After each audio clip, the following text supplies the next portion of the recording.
Hello beautiful people. Welcome to No Harry. In today's episode, we explore, what if Gringotts' DNA test revealed Harry was 40% Addams and Morticia claimed him at age 7. Dumbledore panicked. Hit like, subscribe, and join our community of story lovers. Let's begin.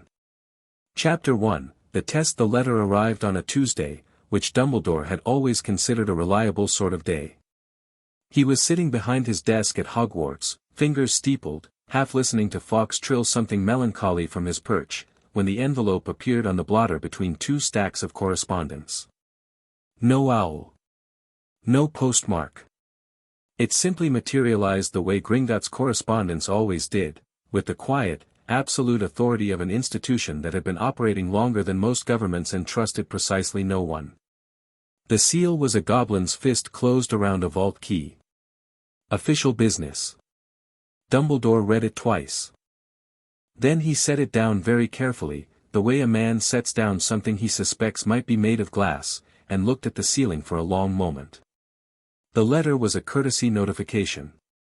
Gringotts was not required to send it. They had done so, the phrasing made clear, not out of deference but out of a certain institutional amusement. The Potter vault had been accessed on the instructions of the Potter will's designated guardian executor, which was himself, which was fine, which was exactly what he'd arranged, for the purposes of a standard inheritance and bloodline verification test. The results, the letter noted in the precise, slightly gleeful script of a goblin named Sharpclaw, had been illuminating. He already knew what was in that vault room on Privet Drive, a boy with Lily's eyes and James's hair and a scar that meant the whole world had to go a certain way or too many people would die. He knew the boy's blood anchored a protection. He knew the boy needed to stay small, stay hidden, stay unaware until the time was right.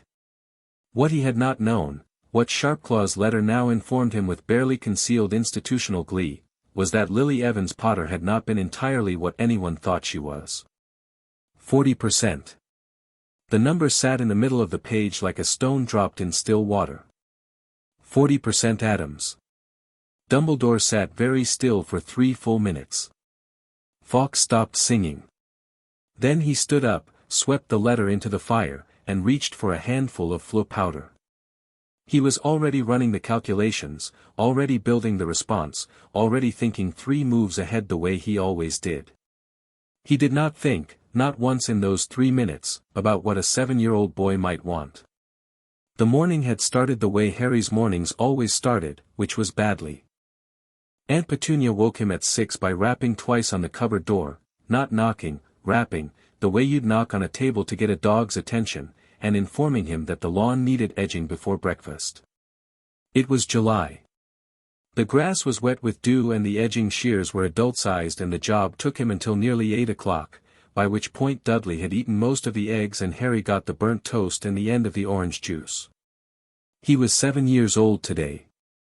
Nobody had mentioned it.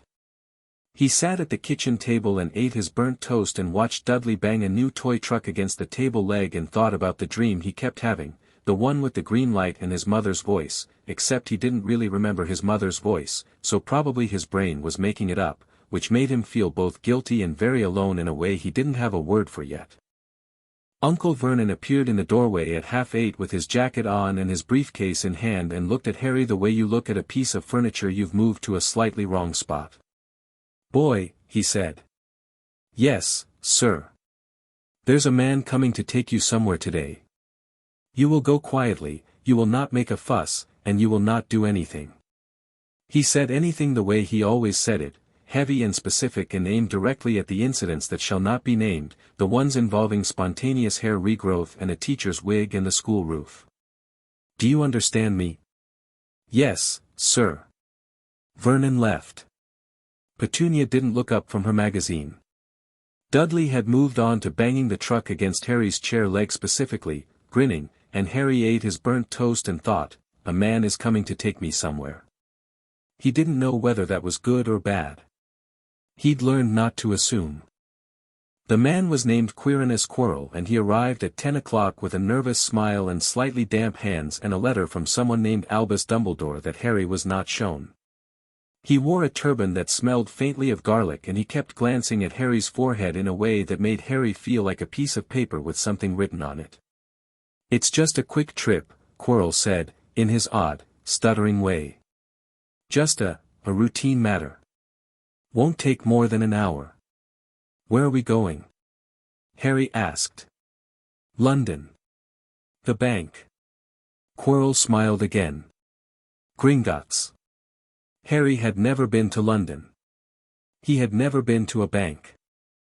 He put on his shoes, the ones that were half a size too small because Dudley had broken the zipper on the good ones and Petunia hadn't replaced them, and followed the nervous man out to a taxi, and watched little Whinging fall away through the window, and felt, for no reason he could name, that the day was about to change the way earthquakes change landscapes, all at once, and permanently. Gringotts was not what Harry had expected from the word bank. He'd pictured something like the NatWest on the high street, beige carpet, low counters, people standing in patient lines. What he got instead was marble floors the color of old bone, ceilings that went up so far he lost them in shadow, and goblins. He stopped just inside the door and stared. They were everywhere, behind the long counters on their high stools, moving through the corridors with ledgers tucked under their arms, conducting sharp, rapid conversations in a language that sounded like metal being sharpened. They were small and clever-looking, and they had the eyes of things that have never once been impressed by anything. Harry immediately, instinctively, respected them. Quirrell was already making nervous conversation with one at the front desk, something about a scheduled appointment, papers being in order, routine visit. The goblin, who had a nameplate that read Sharpclaw in aggressive capitals, listened without any expression at all, then looked past Quirrell and looked directly at Harry. It was a measuring kind of look. Not unkind. Just precise. "Harry James Potter," Sharpclaw said. "Yes," Harry said. "You will follow me." He said this to Harry. Not to Quirrell. Quirrell blinked, opened his mouth, and Sharpclaw added without looking at him, "You will wait here." But I was instructed to." "You were instructed," Sharpclaw said, with the patience of a glacier, "by Albus Dumbledore. Mr. Potter's inheritance test is a legal matter between Gringotts and the Potter estate. You have no standing in this room. The chairs are against the east wall."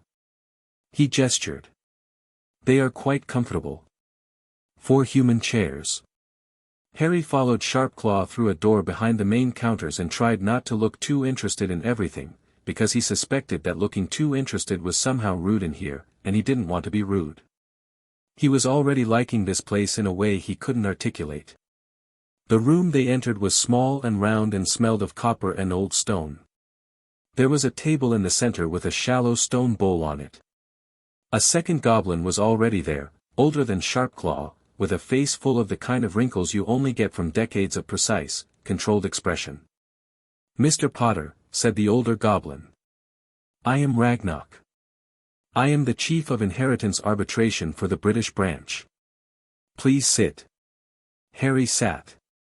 The chair was, in fact, surprisingly comfortable. "Do you know why you are here?" "The bank. Something about an inheritance test." He paused. "I don't really know what that is." Ragnarok looked at him for a moment. "It is a test that tells us who you are. Where you came from. What is yours by right of blood and law." He slid the stone bowl across the table. "It requires 3 drops of blood. You will use this." He set a small silver needle beside the bowl. Harry looked at the needle. Looked at the bowl. "Does it hurt?" 3 drops, Ragnarok said. Briefly. Harry picked up the needle and pressed it to his fingertip without further ceremony. It did hurt briefly. He let 3 drops fall into the bowl, which swirled with something that wasn't quite liquid and wasn't quite light, and set the needle down. Then he waited. For a while nothing happened, and he studied the ceiling, which had the same carved patterns as the main hall, interlocking keys and balance scales and what might have been a dragon, or possibly just a very enthusiastic horse. Then Sharpclaw, who had been standing to one side watching the bowl with the focused attention of a man watching a very high-stakes card game, made a sound. It was a small sound. A quiet, sharp intake of breath that on a goblin, Harry would learn later, was equivalent to a human dropping their coffee and saying something unprintable. Ragnar crossed the room in 4 steps and looked into the bowl and went very still. The bowl was producing light now, not glowing warmly but printing, the way a very old printer might, line after careful line of text appearing on the inner curve of the stone as if being etched there by an invisible hand. Harry leaned forward to look and saw his own name at the top, which he recognized, and then a lot of words he didn't, and then a column of percentages that he was doing his best to parse. Potter, 35% Evans, 25% Black, maternal, collateral 8%, Peveril, ancient line, dormant traced, Addams, 40%. The last line was different from the others. The ink, if it was ink, was darker. It wasn't underlined or starred or annotated. It didn't need to be. "What's Addams?" Harry asked. Ragnar and Sharpclaw exchanged a look over his head that contained an entire conversation. "It is a family," Ragnar said carefully. "A very old one. With a very long memory. Are they nice?" Another look. "They are," Sharpclaw said, with the gravity of a man choosing each word as if assembling a bomb, devoted to their own. Harry thought about that. "Is 40% a lot?" "It is enough," Ragnar said, "for a legal claim of kinship." He was already moving toward a second door that Harry hadn't noticed. "It is enough for inheritance rights." "It is enough," and here he paused with his hand on the door frame and looked back, and for just a moment something crossed his face that might, in poor lighting, have been satisfaction, for someone to come and collect you. Harry blinked. "Collect me?" "The results of an inheritance test are not private," Sharpclaw said. He had produced a piece of parchment from somewhere and was writing on it with terrifying speed. "They are filed with Gringotts, copied to the Ministry of Magic, and," he kept writing without looking up, "in cases where a living family line is identified, notification is sent to that family." "Oh," Harry said. "Then, how quickly?" Sharpclaw looked up. His eyes were amber and sharp and he was, Harry realized, trying very hard not to smile, which on a goblin looked extremely strange. "Immediately," Sharpclaw said. "We sent the notification 12 minutes ago." Harry sat back in the chair and thought about the man in the turban waiting outside, and about Dumbledore's letter that he hadn't been allowed to read, and about the house on Privet Drive and the cupboard under the stairs and the burnt toast this morning and no one saying happy birthday. "Okay," he said. He had no framework for what was coming. He didn't know what it meant to be 40% something he'd never heard of. He didn't know what kind of people sent for a 7-year-old they'd never met on the same morning they learned he existed. But he thought about Ragnar's face when he'd said collect you. That barely contained satisfaction. That deliberate pause. Whatever was coming, the goblins were pleased about it.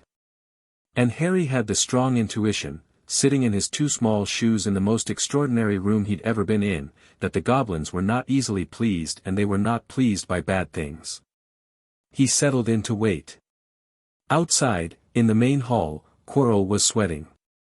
He'd been sweating since 10 minutes into the wait, when he tried to approach the desk to ask about the timeline and been directed back to his chair by Sharpclaw with the single, flat phrase, "Sit down." He had sat down.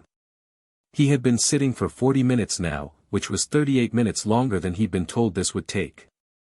He extracted the small mirror from his jacket pocket, not a standard mirror, the glass dark and fogged with something internal, and murmured into it, "There are complications."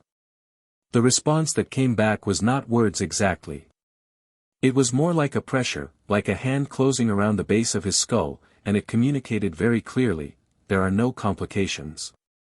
Handle it." "The boy hasn't come out," Quirrell whispered. "They took him into a back room and Ragnar himself is in there, and Ragnar doesn't do standard." The pressure intensified. Quirrell closed the mirror. He had been told this was simple. Standard blood verification for the purposes of confirming Harry Potter's legal guardian status, to be updated in the Gringotts records in Dumbledore's favor. Simple. Quick. 20 minutes, in and out, and then back to Privet Drive. He looked at the clock on the far wall. It was nearly 11. He had been here for an hour. He was considering, for the first time, that perhaps the simplicity had been his assumption and not the reality. Dumbledore arrived through the flue at 11:20. He stepped through the visitor's flue connection at the rear of Gringotts and was already moving toward the desk when he registered the scene: Quirrell, pale and sweat-damp, rising from a chair, Sharpclaw, standing behind his counter with an expression of formidable composure, and no Harry. "Where is the boy?" Dumbledore asked, and kept his voice pleasant. "In the arbitration suite," Sharpclaw said. "With Ragnarok." "I was not informed." "No," Sharpclaw agreed. "You were not." Dumbledore looked at him steadily over his half-moon glasses. "I am the acting guardian executor of the Potter estate. I am entitled to be present during any—" "You are entitled," Sharpclaw said, "to nothing that Mr. Potter does not specifically invite you to." He set both hands flat on the counter. He was a third of Dumbledore's height and looked about as concerned about this discrepancy as a stone wall looks about a weather forecast. "The boy is 7 years old, Albus Dumbledore. He is not a ward. He is not a dependent. He is an heir conducting business with this bank, which is his legal right, which does not require your supervision or your presence. I am here out of concern for, you are here," Sharpclaw said, "because the results made you nervous." "Yes." A pause. The kind of pause that says, "I could deny this." And then doesn't. "I received your notification," Dumbledore said quietly. "You received a courtesy copy. The notification went somewhere else first." Sharpclaw tilted his head. "Did you know, Albus Dumbledore? When you brought the Evans girl into your school? When you placed your child in a house on Privet Drive with people who have no Addams blood whatsoever?" Dumbledore's expression didn't change. That was, itself, an answer. Sharpclaw nodded slowly. "I thought so." "The protection," Dumbledore began, "is not your property." Sharpclaw cut him off with the precision of a man who had been preparing this sentence. "The protection is a function of his blood, which is his inheritance, which is not yours to administer or direct or leverage, regardless of what arrangements you made with a ministry that does not, incidentally, supersede Gringotts law." He smiled then, a small, sharp, very goblin smile. "We have been banking for this family for 1100 years, Albus. You have been maneuvering for 6. Dumbledore was quiet for a moment. Then he said, "Who did the notification go to?" Sharpclaw picked up a quill and turned back to his ledger. "The living Addams heir," he said. "Currently residing at 0001 Cemetery Lane, Westchester, New York." A beat. "The American branch," Dumbledore said, almost to himself. "The only branch," Sharpclaw said. "They've always been remarkably concentrated. Very family-oriented." He dipped his quill. "I believe the response letter arrived 14 minutes after we sent ours. They do keep odd hours." The letter arrived in the arbitration suite while Harry was on his 3rd cup of goblin tea, which was black and slightly bitter, and he liked it considerably more than the weak stuff Petunia made. Ragnarok set it on the table in front of him. The envelope was thick cream-colored paper and sealed with black wax, not stamped with any seal Harry recognized, just pressed flat in a smooth oval. His name was written on the front in handwriting that was upright, elegant, and somehow both perfectly legible and slightly unsettling, like beautiful calligraphy on a gravestone. Harry James Potter Addams. He looked at the hyphen for a moment. Then he picked it up and opened it. The letter inside was 3 pages long. It was written by hand, the same upright script, and it was from someone who signed it at the bottom, Morticia Addams. Harry read it once, quickly, to get the shape of it. Then he read it again more slowly. The first page explained, without unnecessary softness, what the inheritance test had revealed. He was, by Gringotts' confirmed bloodline, a descendant of the Addams family through his mother's maternal line, a connection that had been, the letter noted with a precision that suggested controlled fury, deliberately obscured in the magical records. His great-grandmother on Lily Evans's mother's side. The bridge between Wizarding Britain and the American Addams line. Someone had gone to considerable trouble to make that connection unfindable. Morticia did not speculate about who. She stated the fact and moved on, which Harry would later understand was one of her great social skills. She always let the implication do the work. The second page was about him. Not about the bloodline or the test or the legal technicalities. About him. She wrote that she had, in the 14 minutes since receiving the notification, contacted both their family's solicitor and the American Wizarding Consulate, and that she wanted Harry to know, before anyone else arrived to tell him what he should do, that he had a family that he had not known about, and that family intended to know him if he would allow it. She did not say, "We want to take you away from where you are." She said, "You have a right to know what is yours." Harry understood the difference, even at 7, because he was a sharp child in the way that children who've had to navigate difficult adults always become. The third page was shorter. "I understand you may be uncertain. I understand there are people who will tell you that your life must go a particular way for reasons that are not about you.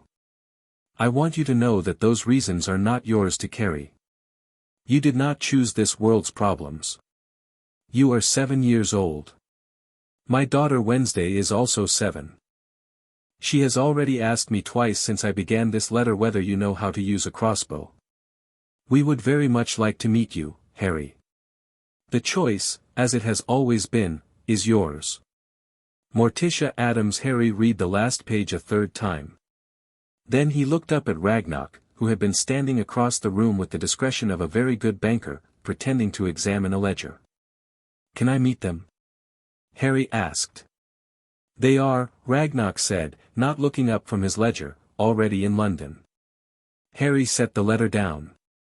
"How, the Addams family travels," Ragnarok said, with a degree of preparedness that we at Gringotts find professionally admirable. "They came from America in 14 minutes. Ragnarok finally looked up. "They came from America in 12. They have been waiting in the private consultation room on the second floor for the past 26 minutes. Harry stared at him. "They came before I said yes." "They came," Ragnarok said, with that same barely contained satisfaction, "because their blood said yes." The letter was a courtesy. He closed the ledger. "Though I note Mrs. Addams wrote it anyway. She is, in our experience, thorough." Harry stood up. His 2 small shoes pinched his feet and he thought about the burned toast and the cupboard and the way Vernon said boy like it was a synonym for problem, and he thought about a woman who'd written 3 pages to a 7-year-old she'd never met and signed it with her full name and asked if he knew how to use a crossbow through a footnote about her daughter. "Okay," he said. "I'd like to meet them." The consultation room on the second floor of Gringotts was a large, dark-paneled space that smelled of old wood and managed money. There were chairs and a long table and several oil portraits of historical goblins who were currently pretending not to stare. 2 people were standing near the far window when Harry entered behind Ragnarok. The woman was tall, not just tall but long, her black dress following the line of her precisely the way a shadow follows a person. Her hair was so dark it seemed to eat the light near it. She was looking out the window at Diagon Alley below with an expression of thoughtful, unruffled calm, and when she turned she had the kind of face that made you want to choose your words more carefully. The man was shorter than her, though not by much, with a thick dark mustache and the kind of energy that made you think of a campfire, warm and bright and slightly dangerous if you got too close. He was wearing a pinstripe suit that appeared to have been pressed by someone with a personal investment in precision, and when he saw Harry his whole face changed into an expression of such unguarded joy that Harry blinked. "Harry," said Morticia Addams. Her voice was low and unhurried, like something that had never needed to raise itself to be heard. "Hello," Harry said. Gomez Addams was across the room in 4 strides and crouched down to Harry's level and looked at him with intense, dark eyes that were somehow simultaneously evaluating and completely open, and said, "You have your great-grandmother's eyes. Not the color, the shape. Almeria had eyes exactly like that. She used to terrify the neighbors. He paused. She considered it a public service. Harry didn't know what to do with that. So he said, I have my mum's eyes, I think. People say that. Of course, Gomez said, and stood back up and did not in any way look like someone reconsidering his assessment. Both can be true. Eyes are complicated. Everything that matters is complicated. Morticia crossed the room more slowly and stopped at a comfortable distance, not close enough to be imposing, not far enough to be cool. She looked at him for a moment in a way that felt like being read, not judged. Are you well? She asked. Fine, Harry said, automatic. She tilted her head slightly. Is that true? Harry looked at her. He opened his mouth to say yes again and she waited, simply waited, without any pressure, and somehow the waiting made the automatic answer feel wrong in his mouth. Not really, he said. But I'm okay. Those are different things, she said. Both worth knowing. She gestured toward the table. Shall we sit? They sat. Ragnarok positioned himself near the door with the discreet authority of a man who is both witnessing and managing proceedings. I'm going to explain what we know, Morticia said, and folded her hands on the table, and she did. She explained it clearly and without embellishment, the bloodline, what it meant, what rights it conferred, what had clearly been done to obscure it, and what the Addams family intended. We intend to file a formal kinship claim with Gringotts this morning, she said. That claim will supersede your current guardian arrangement. Legally, under both wizarding British law and the International Magical Families Accord of 1843, living family takes precedence over appointed guardians in cases where the family connection was not known at the time of appointment. She paused. It was, in your case, clearly known by someone. That will be addressed separately. The Dursleys, Harry said. Morticia didn't change expression but Gomez's jaw set slightly, which was the most controlled reaction Harry would ever see from him on the subject. Yes, Morticia said. They don't want me, Harry said. He said it the way you say something you've had to make peace with. They never wanted me. They made that pretty clear. I'm aware, Morticia said, and there was something under those two words, something still and cold and extraordinarily precise, that made Harry suddenly believe, very completely, that the Dursleys were about to have a fairly significant problem. I want to be clear about something, she continued, and looked at Harry with absolute, unflinching directness. We are not doing this because we feel obligated. We are not doing this because of your bloodline alone, or your name, or the lightning bolt on your forehead that everyone appears to have opinions about. She let that sit for a second. We are doing this because you are family. Family in our house does not mean a transaction. It does not mean expectations or debts or conditions. It means that you belong to us and we belong to you, which is a different thing entirely from being owned by anyone. Harry stared at her. Something happened in his chest, not a big, dramatic thing, but something quiet and fundamental, like a knot being loosened that he hadn't known was there. Wednesday really asked about the crossbow, he said. Gomez made a sound that was either laughing or something that had evolved from laughing. Twice. Once before your mother finished the first paragraph. She's been practicing, Morticia said, with a fond expression that would have been utterly unremarkable on any other face and was, on hers, one of the warmer things Harry had ever seen directed at him. She is very good. I suspect you will be also. I've never shot a crossbow. No, Morticia said. But you rearranged a teacher's wig from across a playground without touching it. Harry went still. How did you? We are thorough, she said simply. The door opened. Harry turned. Dumbledore stood in the doorway, tall and silver-haired and immediately filling the room with the kind of presence that was so accustomed to being the largest thing in any space that it didn't know how to not be. His robes were purple today. His glasses caught the light. His face was doing something carefully gentle. Harry, he said warmly. I'm so relieved you're all right. I came as quickly as I could. Harry looked at him. He didn't know who this man was, not specifically, not yet, but he knew the shape of the approach. He'd seen it from teachers at school when they were about to tell him something he wasn't going to like. "You're Dumbledore," Harry said. "I am." The warm smile widened slightly. "I've known you since you were born, Harry." "I've been keeping watch. You sent me to the Dursleys," Harry said. A small pause. "I needed to keep you safe, my boy." "They don't like me," Harry said. Not accusing. Just factual. "They put me in a cupboard." Something shifted in the room. Morticia did not move. She did not change her expression. But the temperature seemed to drop about 2 degrees and Gomez stopped smiling. Dumbledore's expression managed to stay warm. That, Harry would later think, was the most alarming thing about him. The warmth never stopped, even when the words stopped matching it. "I understand it wasn't ideal, but, Mr. Dumbledore." Morticia's voice was level and conversational. She might have been discussing the weather. "You are not invited into this consultation. You have no legal standing in this room. I am going to ask Ragnarok to escort you out, and I am going to ask you to understand that what is happening here is not something you can redirect." She did not look at Ragnarok. "Ragnarok."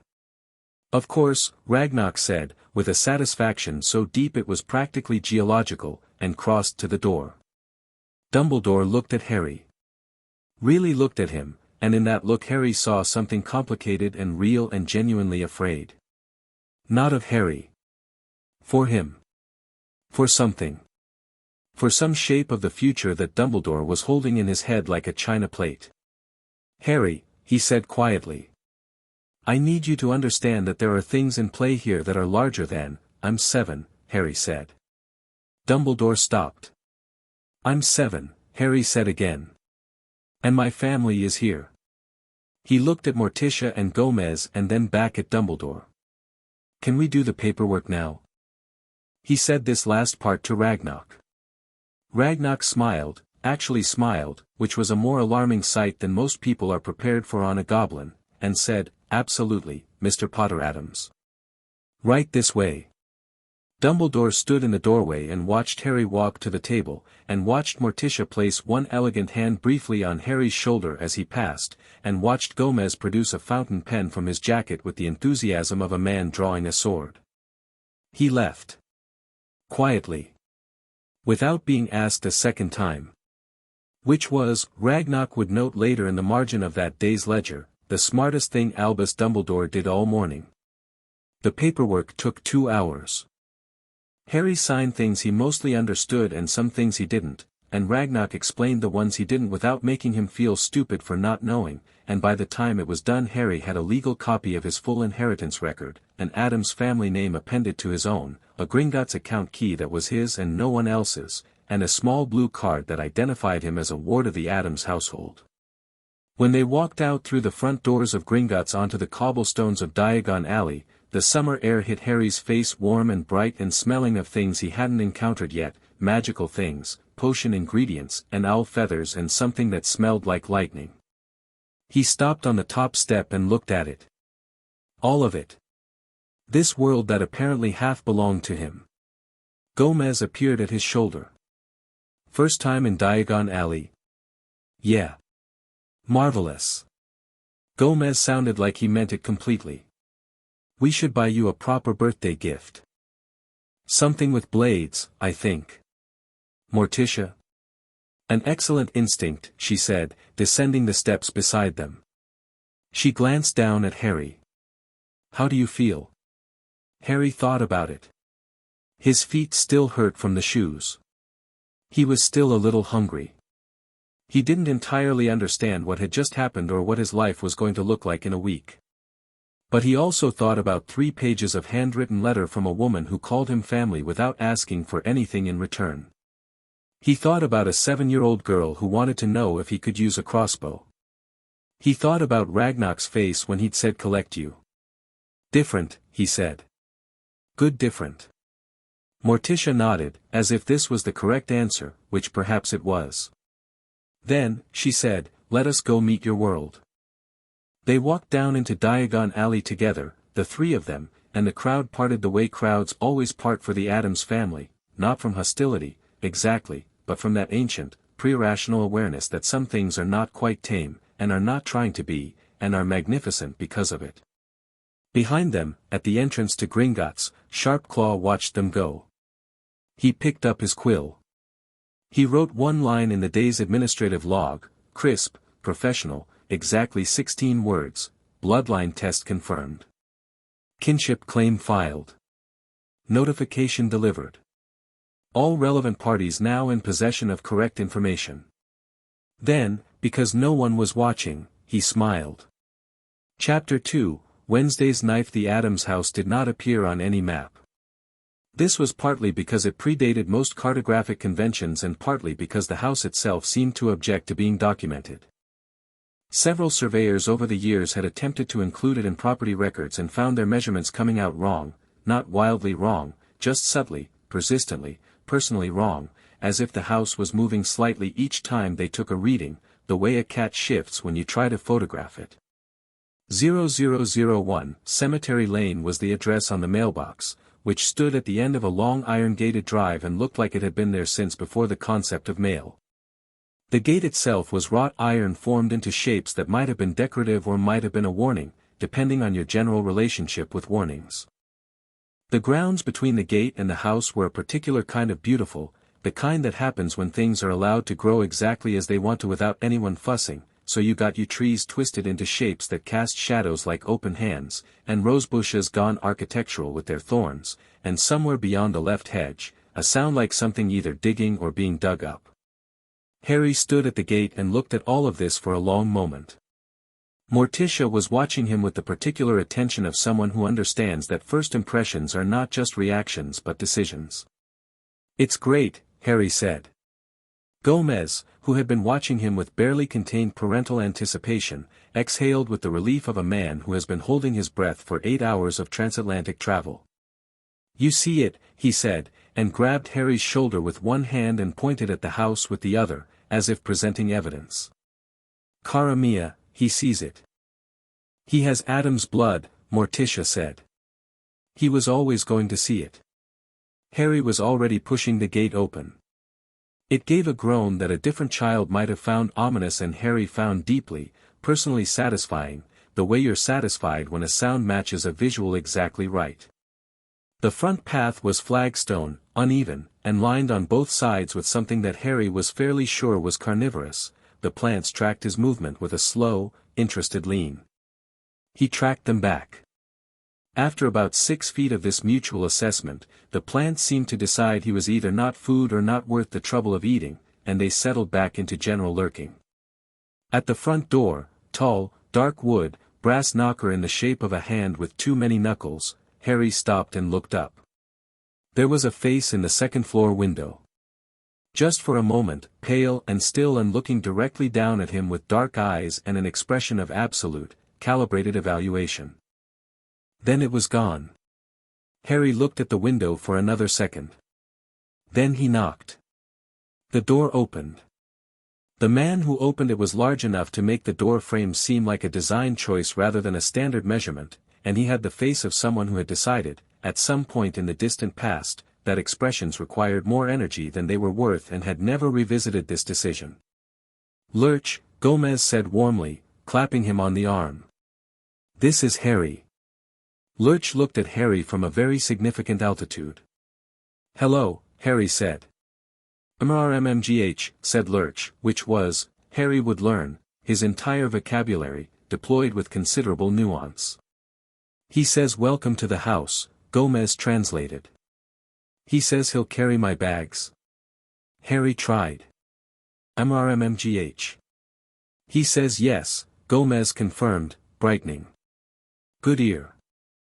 Harry handed over his bag, which contained everything he owned that mattered, which was not very much, and stepped inside the Addams house for the first time, and the house closed around him like a hand closing around something it intends to keep.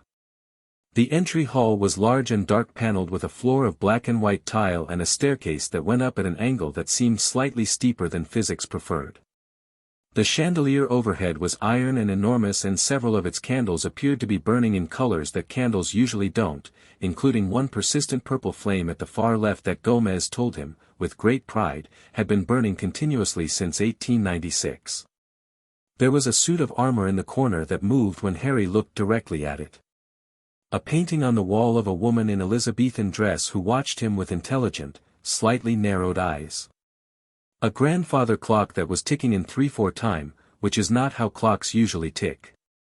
And on the bottom step of the staircase, sitting with her hands folded in her lap and her feet flat on the stair and her dark braids precisely aligned, was Wednesday Addams. She was 7 years old. She was wearing a black dress with a white collar. She was looking at Harry with the focused, measuring quality of a scientist examining a new specimen that might or might not be dangerous, and finding both possibilities interesting. Harry looked back. She said, "Can you use a crossbow?" "No," Harry said. She considered this. "Can you learn?" "Probably." She stood up. "Come with me." "Wednesday," Morticia said, with the particular tone of a woman who has said a child's name in that specific register approximately 10,000 times. "Harry has just arrived. He should see his room first." "His room will still be there in an hour," Wednesday said, and looked at Harry. "Unless you want to see your room first." "I'm good," Harry said. Wednesday gave a small nod of approval and turned and walked toward a door at the back of the hall, and Harry followed her, and Gomez watched this with an expression of profound satisfaction that he did not bother to hide. "Cara mia," he murmured, "I think he's going to be fine."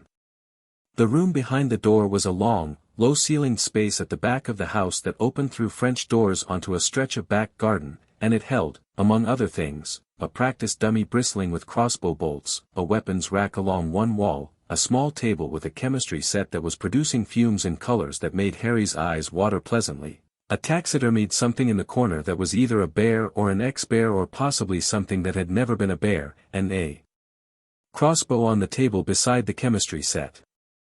Wednesday handed him the crossbow. It was smaller than the one on the dummy rack, scaled, he realized, for a child, and it was loaded.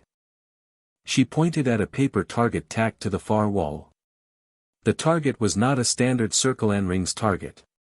It was a cut-out silhouette with a hand-drawn face that bore a slightly unsettling resemblance to someone, though Harry couldn't immediately place who. "Stand here," Wednesday said. "Feet shoulder width. Hold it level." "Have you ever shot one?" "Yes." "How long?"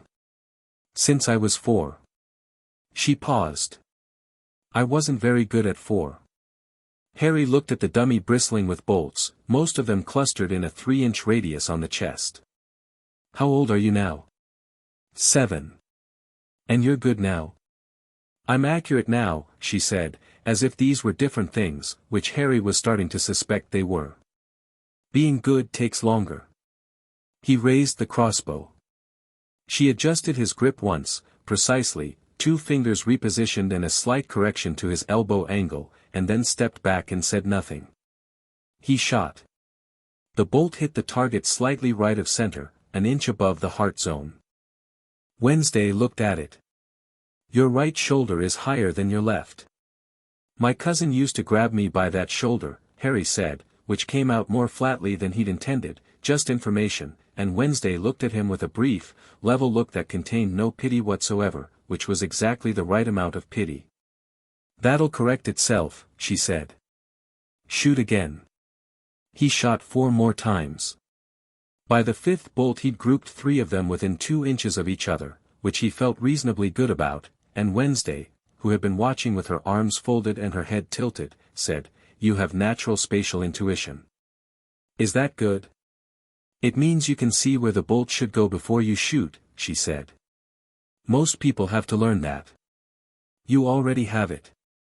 She took the crossbow from him, reloaded it with a practiced movement, and fired without appearing to aim. The bolt hit the silhouette exactly between the eyes. Harry looked at the target. Looked at her. "Okay," he said. "I'm going to teach you," she said. It was not a question. "I know," Harry said. She looked at him for a moment.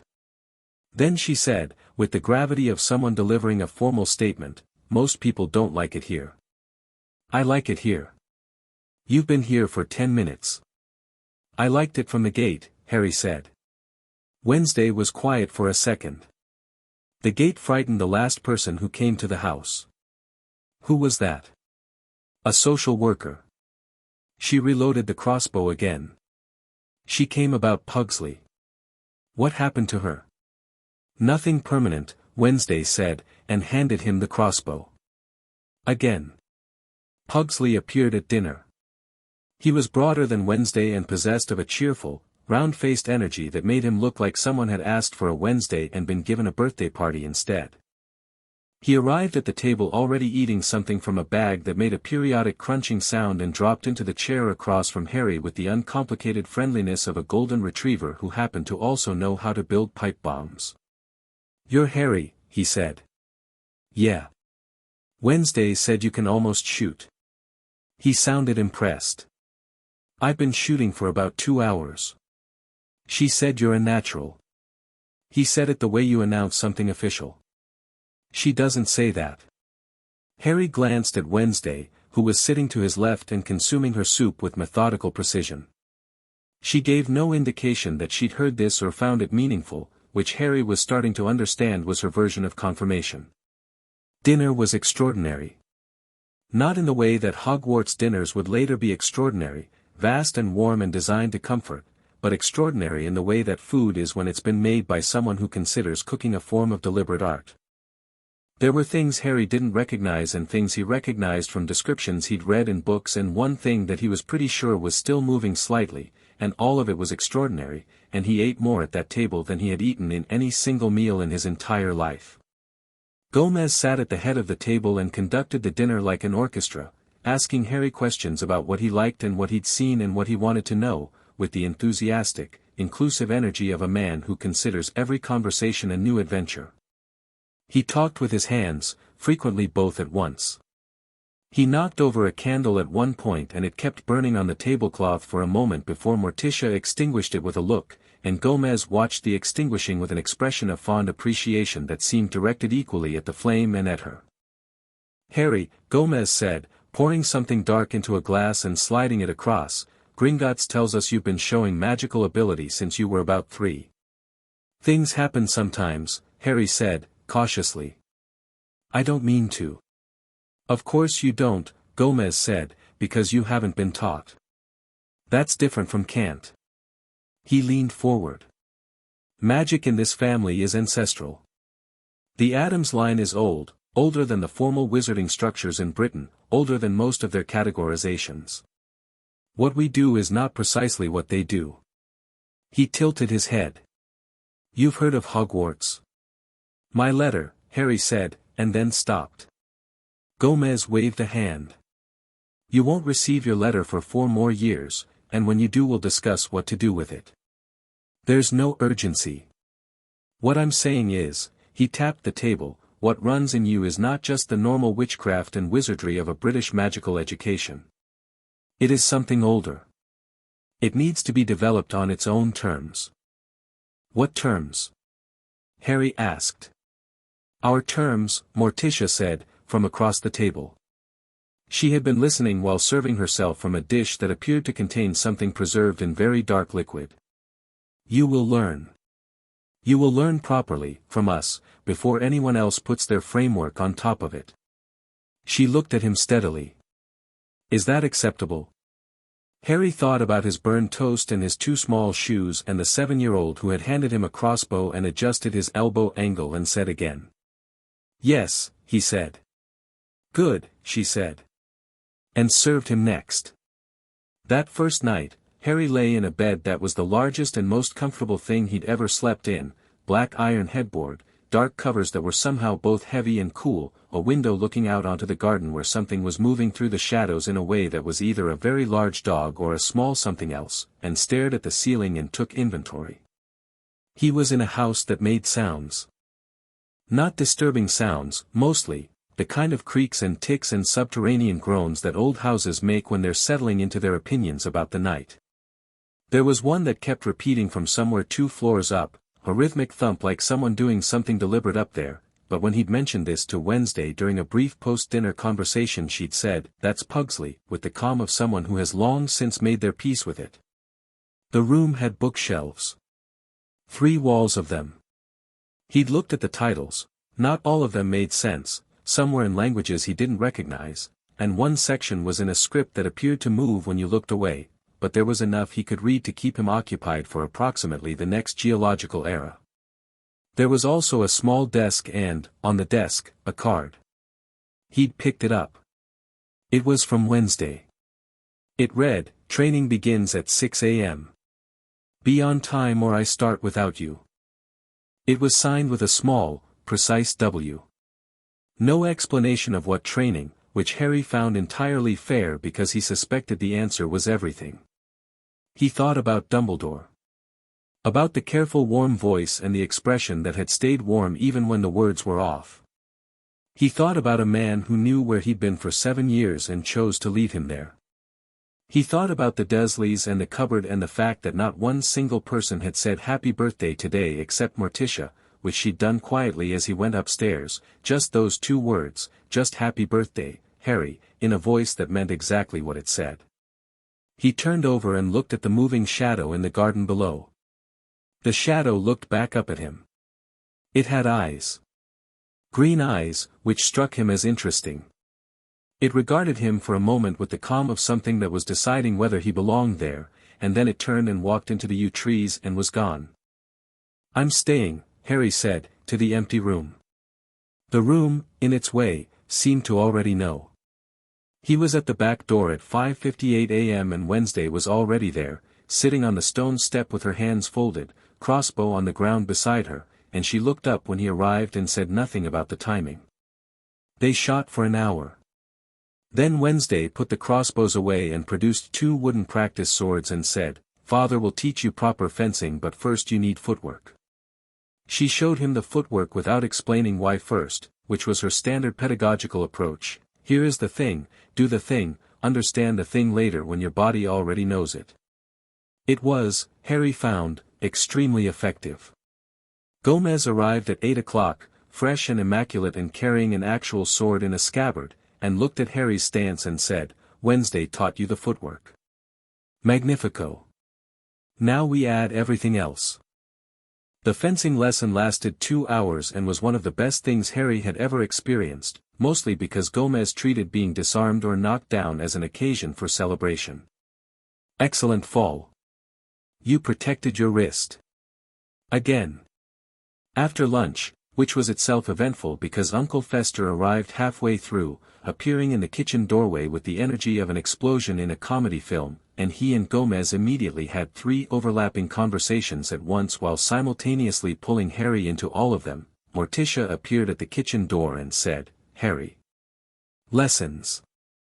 Harry followed her to a room he hadn't been to before, what she called the study, which was on the ground floor behind the main staircase and was lined floor to ceiling with shelves of books and jars and things in jars and things that might once have been in jars.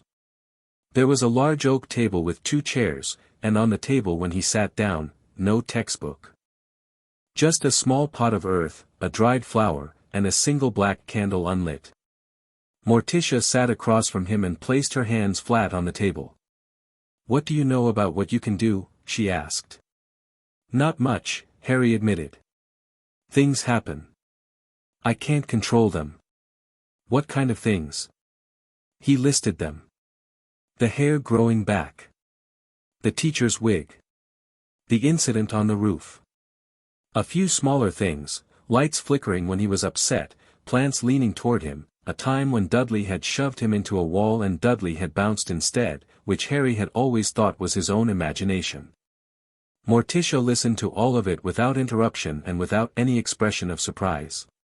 When he finished she said, "Those are instinctive. Defensive and expressive. Which is how untrained magic works in children, it executes the most direct version of what you feel." She tapped the unlit candle.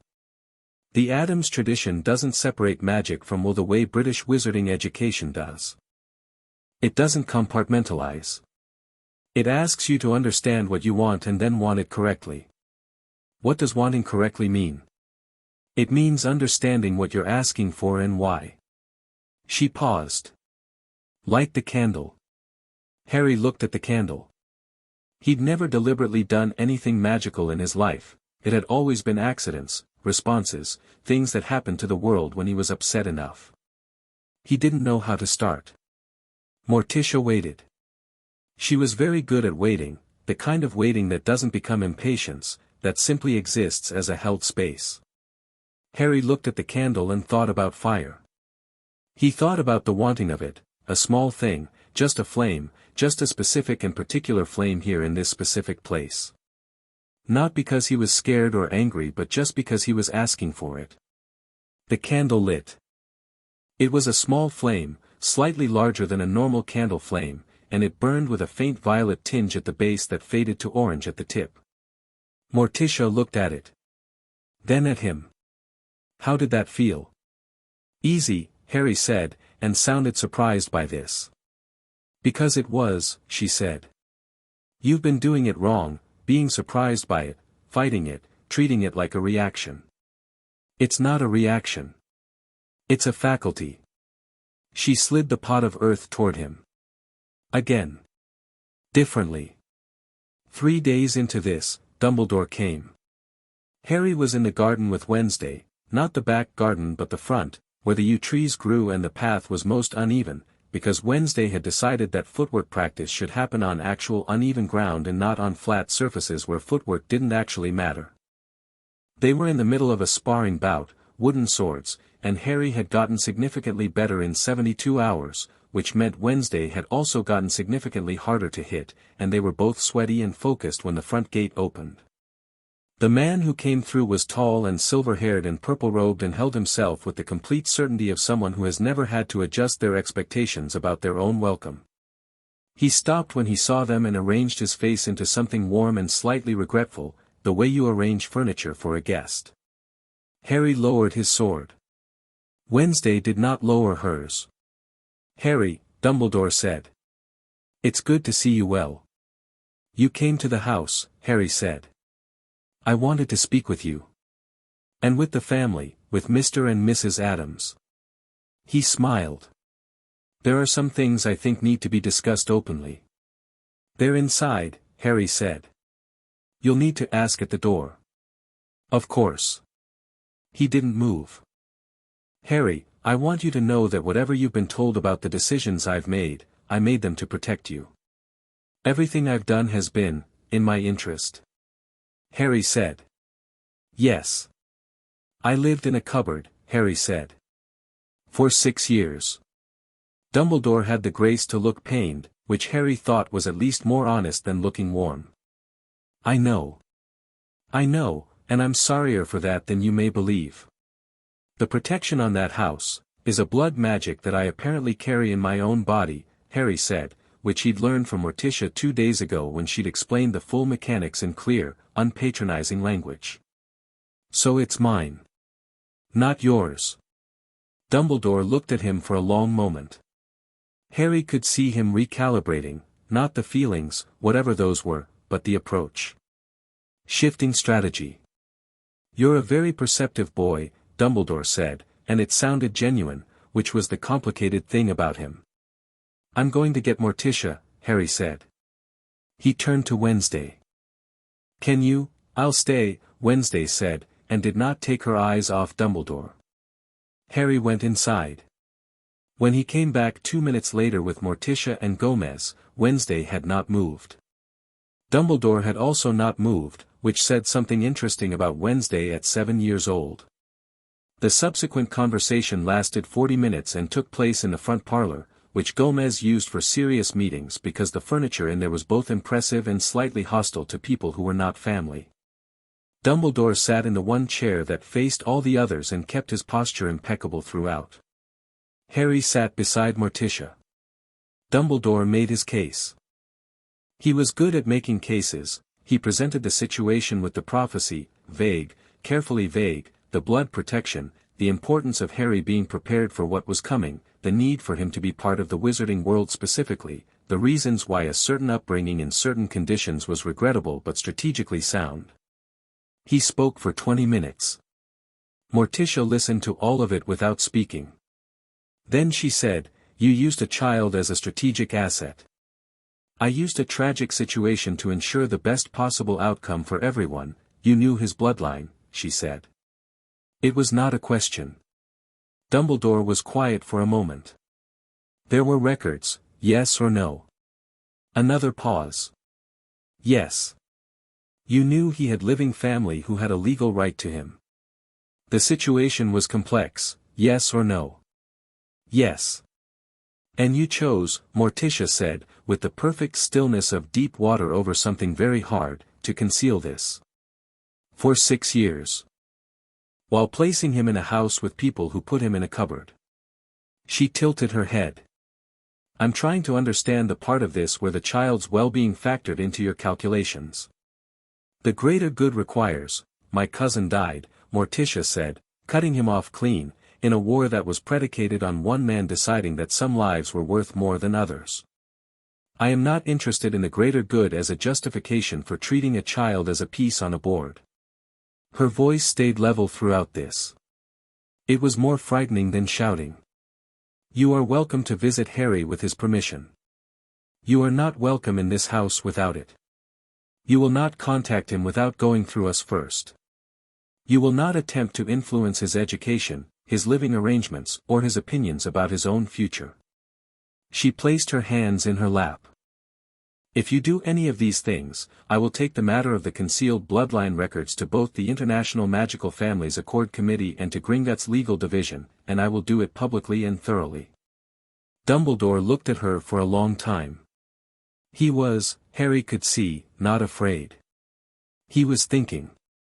Running the calculations with the expression of a very good chess player who has just seen a combination they hadn't predicted. He was also, Harry thought, genuinely surprised, not by the opposition but by the quality of it. He was used to opposition that could be charmed or exhausted or redirected. This was none of those things. You love him, Dumbledore said finally, and looked at Harry. He has been here for 3 days, Morticia said. Yes. He is ours, she said simply, as if explaining gravity. Dumbledore stood and smoothed his robes. He looked at Harry, that complicated, genuine look again, the one that was both manipulation and real feeling all tangled together. I hope you'll trust me in time, Harry. I hope so too, Harry said, which was honest. Gomez showed him out. When the door closed, Gomez came back into the parlor with his hands in his pockets and his mustache at a satisfied angle and said, "He'll be back." Of course, Morticia said. Should we do anything about it? She considered. Not yet. Let him make the next move. She looked at Harry. Are you all right? He believed he was right, Harry said. Didn't he? He wasn't pretending.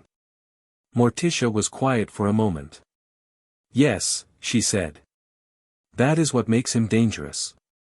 She rose from her chair. Come. You have a candle lighting to practice and I want to try something with water today. Harry followed her out of the room and thought about what she'd said. That is what makes him dangerous. Not the lying or the scheming. The believing. He filed that away. The explosion happened on day 6. This was not, the family would later agree, an unusual timeline. It typically took about a week for a new person in the house to cause their first significant incident, and Harry's was actually considerably less destructive than Pugsley's had been at age 4 or Wednesday's at age 5, the less said about Wednesday at 5, the better, out of respect for the East Wing. Harry had been practicing the more complex version of the candle exercise. Morticia had explained that the Addams approach to wandless magic involved, at the advanced stage, working with what she called resistant elements, things that didn't want to do what you asked. He'd been trying to get a glass of water to freeze from the inside outward, which was a specific and difficult technique, and he'd been trying for an hour and it wasn't working and he was frustrated. The frustration built and he did what he'd spent years doing, pushed it down, kept his face flat, held it. Don't do that, Wednesday said, from across the table. She was reading and had not looked up. Do what? Suppress it. You're blocking the channel. What channel? She did look up now. The magic uses what you feel. If you cork the bottle there's no pressure. She tilted her head. Let it be frustrated. Just direct it. Harry looked at the glass of water. He uncorked the suppression, which was harder than it sounded because he'd been corking it for years and the cork was very firmly in. It came out in a rush and what he felt was not just frustration about the water, it was the whole accumulation, 6 years of cupboards and burns and boy and no one saying happy birthday, and he pushed all of that at the glass of water. The glass of water froze solid in approximately half a second, then cracked, then the table cracked, then the window behind it cracked, then there was a sound like a very close thunderclap and approximately everything on the table that wasn't the glass went in different directions simultaneously. Wednesday caught her book. She had apparently anticipated this. Harry sat in the silence after and looked at what he'd done. The glass was shattered. The table had a crack running down the middle. The window had a spiderweb fracture pattern from center to edges like a very precise impact. Good, Wednesday said. I broke everything. Yes, but deliberately. She set her book down. That was the first time you've done it deliberately. I destroyed the table. Father will be thrilled, she said, with the absolute accuracy of someone who knows their father. He loved structural damage. Once, when he was upset about something, he drove the car into the garage and the garage fell down and he said it was cathartic. She paused. He rebuilt it himself. It took 3 weeks and he was extremely happy. Gomez arrived approximately 45 seconds later at a near run, looked at the table, looked at Harry, and said, "Was that you?" "Yes," Harry said. Sorry. Gomez looked like he'd been given a present.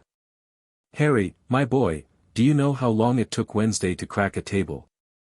14 months. He turned to Wednesday. 14 months, Kara. He did it in 6 days. He had more to work with, Wednesday said simply, and picked up her book. Gomez looked at Harry with an expression so uncomplicated and proud that Harry had to look away for a moment because he didn't quite know what to do with it. "Let's get this table replaced," Gomez said, clapping his hands together, "and then I want to try something with that energy." Morticia. Cara mia. He cracked the table. From somewhere in the house, Morticia's voice came back measured and warm and carrying, "I heard, mi amor. I'm on my way."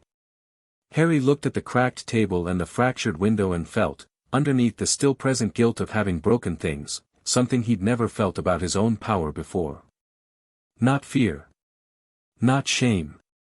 Not the desperate wish that it would stop. Something that felt like the beginning of ownership. A month in, when the Dursleys sent a letter through the regular post demanding Harry's return or they'd involve the authorities, Morticia sat down and wrote back a 3-paragraph response in the same upright script as always.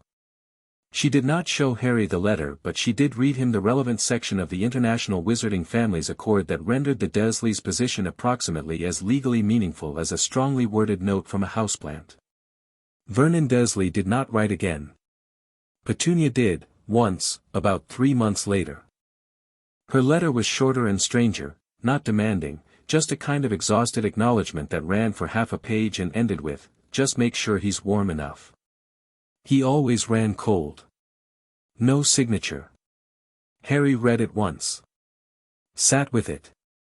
Put it in the box under his bed where he kept the things he hadn't decided what to do with yet. Morticia did not ask about it. Gomez did not ask about it. Wednesday, who probably knew exactly what was in the box from some process of deduction that Harry was still mapping, also did not ask about it. He loved them for that. 6 months in, Dumbledore made his second visit. He came at a proper hour this time, through the front gate, and asked for Harry through Lurch, and Lurch checked with Morticia, and Morticia checked with Harry, and Harry said, "I'll see him." In the garden. The garden conversation lasted about 20 minutes. Dumbledore talked about the wizarding world, about Harry's heritage and name and the things people were going to want from him when he was older, about the importance of preparation. He was trying, Harry could see, to build a rapport, not through manipulation, exactly, not yet, but through the slow establishment of a relationship that might later be leveraged. Harry listened to all of it and said, "I understand." Dumbledore seemed pleased. Nodded. Said, "I knew you were intelligent." "I know what you're doing," Harry said. Dumbledore paused. "What am I doing?" "You're deciding how to work with the situation," Harry said. "Because you can't change it. So you're trying to make yourself useful and trusted so that when I'm older you'll have a position." He tilted his head. "It's what I'd do." A long silence. Then Dumbledore laughed, a genuine laugh, surprised out of him, which was probably the most real thing Harry had ever heard from him. "You are," he said, "very much your mother's son." "I know," Harry said, and meant it in every direction. He let Dumbledore visit 3 more times that year, always in the garden, always with some agenda underneath the warmth. He learned more about the wizarding world from those conversations than Dumbledore intended to give away, because Dumbledore was accustomed to being the smartest person in most rooms and had not yet recalibrated for a 7-year-old raised by the Addams family. Thing, the disembodied hand that lived in the house and functioned as the primary internal mail system, among other duties, once delivered Dumbledore a cup of tea during one of these garden visits by appearing suddenly from behind a rose bush. Dumbledore managed not to flinch. Thing appeared to respect this and gave him what Harry was fairly sure was a thumbs up before retreating. "Your household," Dumbledore said, watching the retreat, "is unique." "Yes," Harry said. "I know." The night of Harry's first full year at the house, Wednesday knocked on his door after midnight. She was carrying a candle and her expression was the same as always, but there was something in the set of her shoulders that he'd learned to read. "What is it?" he said. She came in and sat on the end of the bed and looked at him. "You've been here a year." "Yeah." "You're staying," she said. "I told you that." "First week." "I know." She was quiet for a moment. "I wanted to confirm it." Harry looked at her. "You thought I'd leave?" "People leave." She said it simply, the way you say things that are true and have been true for a long time and you've learned to just state rather than inflect. "I'm not leaving," Harry said. "This is my house." Wednesday was quiet for another moment. The candle flame in her hand dipped slightly in some interior draft and steadied. "There's something in the East Garden," she said, which was a complete change of subject that was also somehow not a change of subject at all. "I've been studying it for 3 months. I think it's an old binding, someone put something in the ground there a long time ago. I think we should investigate it." "Tonight?" "No. Next week. I want to finish my readings first." She stood up. "I'll need your help because you're better at the nonverbal work than I am." "You're better at everything." "I'm more trained," she said. "You're more intuitive. We need both." She crossed to the door. "Sleep. 6 a.m. Wednesday," he said. She turned. "I'm not going anywhere," he said. She looked at him for a moment. Then she left. The door clicked shut behind her. Outside the window, something in the East Garden pulsed, very faintly, in the dark. Harry lay back and stared at the ceiling and thought, "This is mine. All of this is mine." He was right.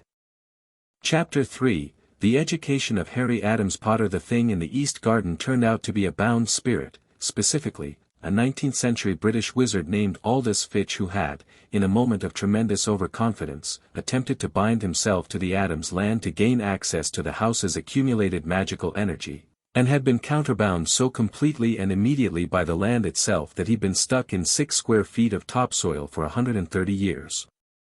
He was not happy about this. "Let me out," he said, through the medium of the ground vibrating, when Harry and Wednesday stood over the patch of earth on a cold October morning. "I demand to be released. I have rights." Wednesday crouched down and examined the binding marks she'd spent 3 months identifying, a faint series of intersecting lines visible only in very low light or through specific nonverbal detection, which Harry could do and she was learning. "You have the rights of a bound spirit," she said, "which are not very many. I was a fully licensed British wizard, you were a licensed British wizard who tried to steal from this house," Harry said. He was crouching too, examining the far edge of the binding. The magical signature was old and layered and had the quality of something that had been woven rather than cast, which was the Addams approach, he now knew. Not spells. Structures. The binding is still active. It's been refreshed. Refreshed by what? Wednesday asked, genuinely curious. The land. Every few years, automatically. Harry touched the edge of one of the lines. It pushed back against his finger with a warm, firm pressure, like a muscle. It doesn't want to let him go. Fascinating, Wednesday said, in the tone she used for things that were both fascinating and not a problem she intended to solve immediately. "I can hear you," Fitch said. "Yes," Wednesday said. "We know." They stood up. Harry brushed dirt off his knees. "What do you want to do with him?" Wednesday considered. "Leave him. He's not hurting anything and the binding is educational. I want to keep studying it." She paused. "I may interview him." "For what purpose?" "He was active in British Magical Society in the 1840s. He might know things about family lines." She glanced at Harry. "Specifically about obscured ones." Harry thought about this. "Good idea." "Excuse me," Fitch said. "Still here." "We know," they said together, and went back inside for breakfast. The structure of life at 0001, Cemetery Lane was not chaotic, which surprised people who heard about it from outside. It was, in fact, highly structured, just structured according to different organizing principles than most households operated by. Mornings belonged to physical training. Gomez handled the fencing and what he called practical movement, which encompassed everything from how to fall correctly on any surface to how to move through a space without being seen to how to stand in a room so that everyone in the room was aware of you whether they wanted to be or not. The last skill, Gomez explained, was about presence, about understanding that your body in space communicates before your mouth does and you should make sure it's saying what you intend. Harry took to this with the focus of someone who had spent years trying to make themselves invisible and was now being taught the exact opposite, and found that the exact opposite felt more natural. Wednesday handled crossbow and knife and what she called observation work, which involved sitting in different locations around the house and grounds and recording everything that moved or changed or felt different over a period of 2 hours. This was, she explained, not surveillance. It was attention. Most people look, she said, but they decide what they're looking at before they see it. Observation means you let it tell you what it is.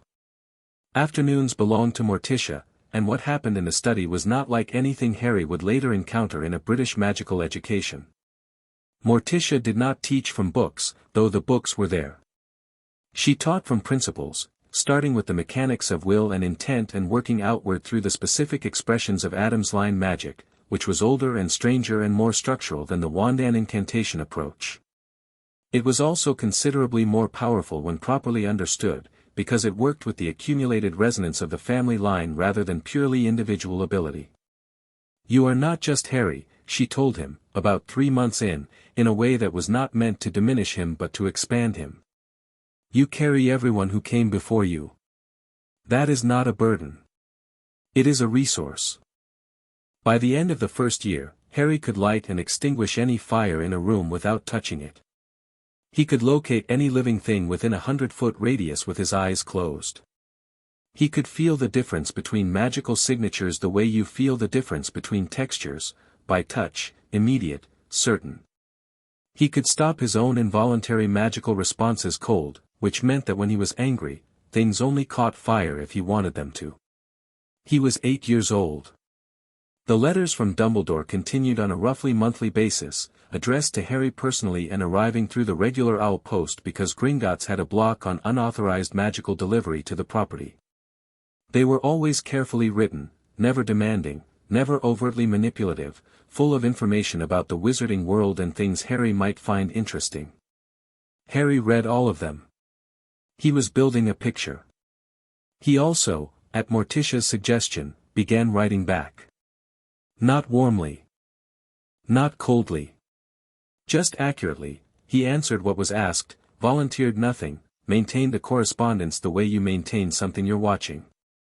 Morticia reviewed his drafts for the first 6 months, not to change them but to point out what information he was giving away inadvertently and how to stop doing that.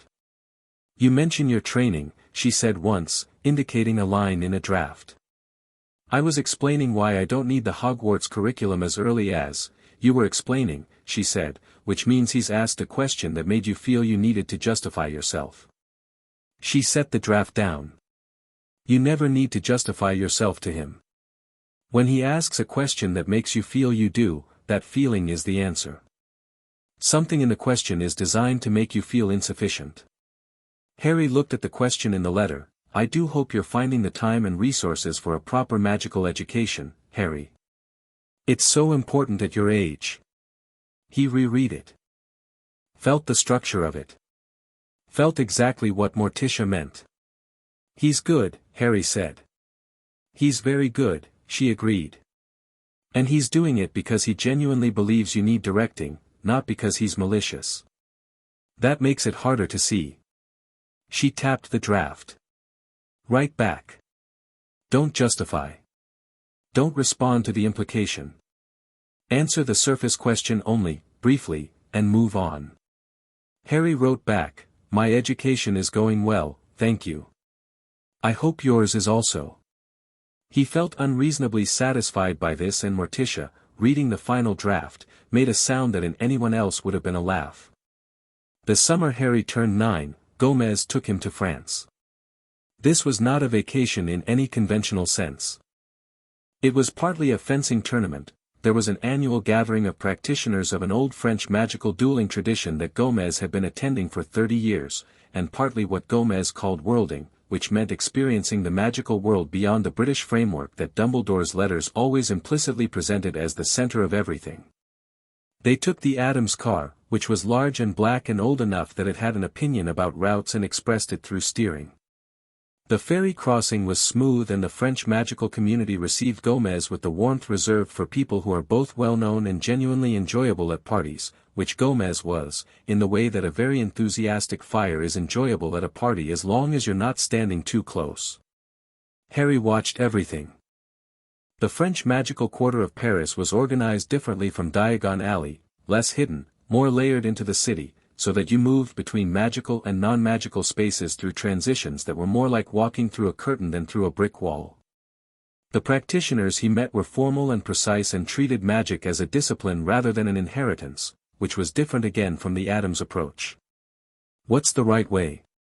Harry asked Gomez, on the second evening, sitting at a café table in a square that was technically in both the magical and non-magical quarters simultaneously. All of them, Gomez said, which was not a cop-out. He immediately followed it with, magic is not uniform. It adapts to the people who use it. The British approach systematizes it, which makes it teachable but also makes it limited to what the system imagines. The French approach formalizes it, which makes it precise but also makes it rigid. The Addams approach, he tilted his head, integrates it. What does that mean?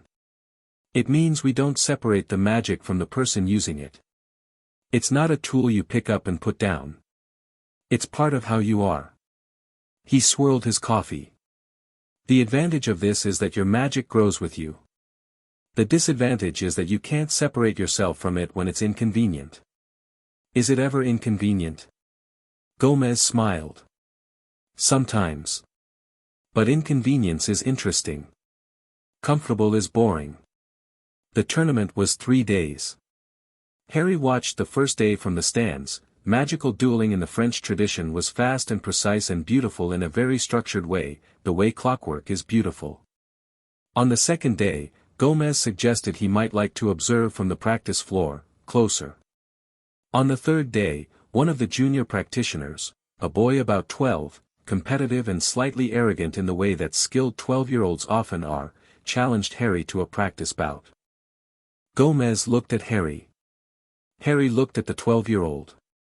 "Fine," Harry said. The bout lasted 4 minutes.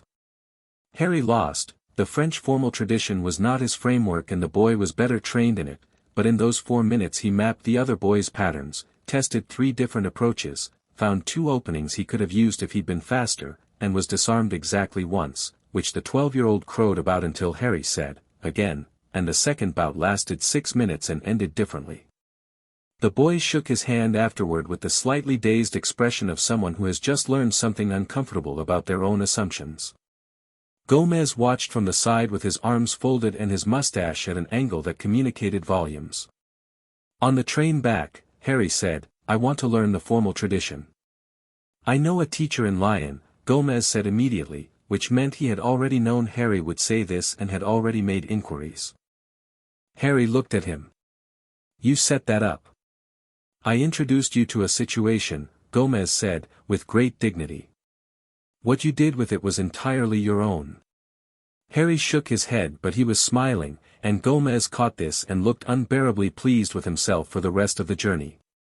The Lion teacher was a woman named Isabeau Marchand who was approximately 400 years old by magical standards and had the energy of a compressed spring. She taught Harry for 3 weeks every summer for the next 3 years and charged Gomez an amount that Gomez described as criminally reasonable and Marchand described as what the education is worth, and these 2 numbers were apparently the same. She also, in Harry's 3rd summer, said, "You are not learning this tradition." Harry paused. "I've been here 3 summers. "You've been here 3 summers learning about this tradition," she said. "What you are doing is something different. You take from each tradition what belongs to you and discard the rest." She studied him with sharp, pale eyes. "I've seen this once before. Do you know what that person became?" "What?" "A problem," she said, with what appeared to be pure admiration. "A magnificent, impossible problem for everyone who thought they understood how magic works." She handed him a practice sword. "Again. And this time stop trying to use the French footwork. Use your own."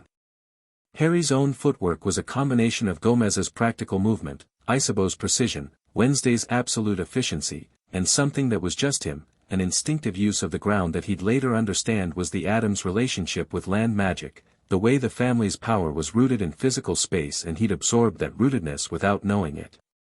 It was fast and hard to predict and slightly alarming to fight against. Isabeau said, "There it is."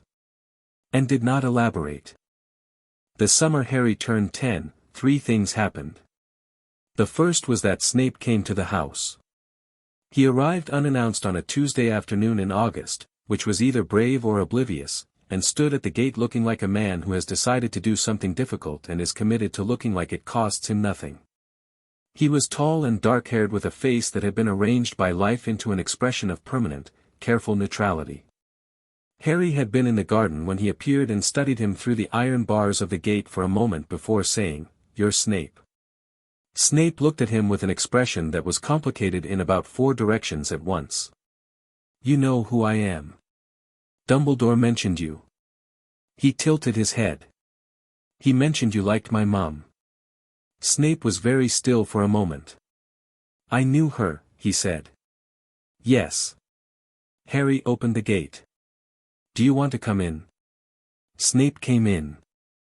Lurch appeared and regarded him from the doorway with the evaluating calm of a large, quiet thing that is deciding whether an approach is friendly or prey-like, and Snape met this with complete composure, which thing apparently found acceptable, because a disembodied hand appeared from the garden wall and pointed toward the parlor.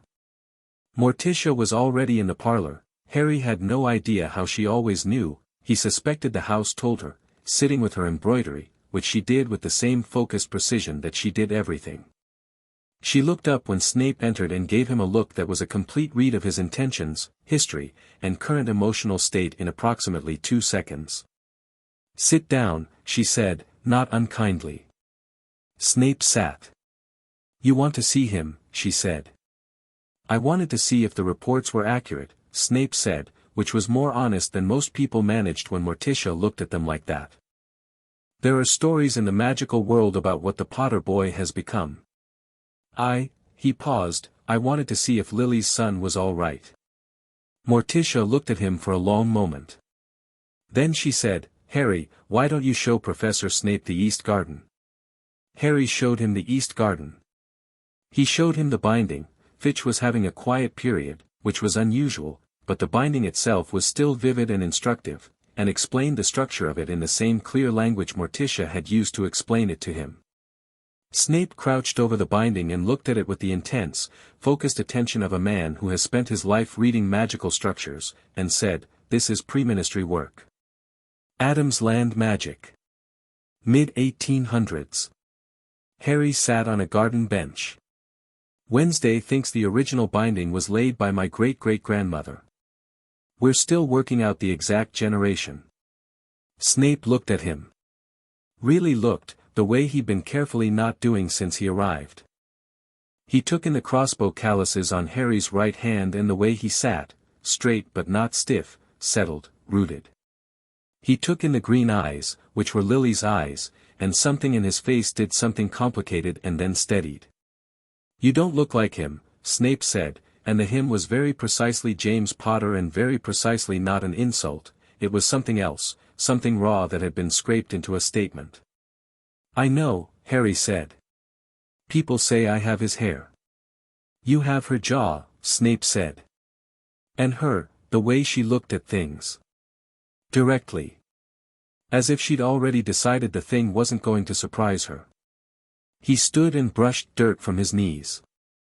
She was like that. From the beginning. Harry let that sit for a moment. You felt guilty, he said. Coming here. Snape didn't answer. For whatever happened, Harry said. Whatever part you played in what happened to her. You feel guilty about it and you wanted to see if he considered, if I needed something you could give me. A long silence. A crow called from somewhere in the yew trees. You are, Snape said carefully, nothing like I expected. What did you expect? James's son, he said, and the bitterness in it was old and tired and had been carried a very long time. Arrogant. Oblivious. Coasting on inherited, my mum wasn't like that, Harry said. No. So I'm like her, then. Snape looked at him. Something in the careful neutrality of his face cracked slightly, the way ice cracks, not breaking, just showing the line. Yes, he said. In several significant ways. Harry thought about the letter in the box under his bed. Petunia's letter. He always ran cold. He thought about a mother he didn't remember and a woman who'd written her out of the family record and a man standing in a garden with guilt worn so deep it had become part of his posture. You should come back, Harry said. Morticia would talk to you about the Lily stuff if you wanted. She's good at, he searched for the word, at letting people say difficult things without making it worse. Snape looked at him for another moment. Then he said, I'm a spy for Dumbledore. Harry nodded slowly. I know. That's why you came unannounced. He doesn't know you're here. Snape's expression shifted into something that was either professional reassessment or personal surprise and was probably both. Are you going to tell him? Snape asked. That you came? Harry shook his head. No. But if you're going to come back, I'd rather you come as yourself. Not as his. He paused. He doesn't own you either.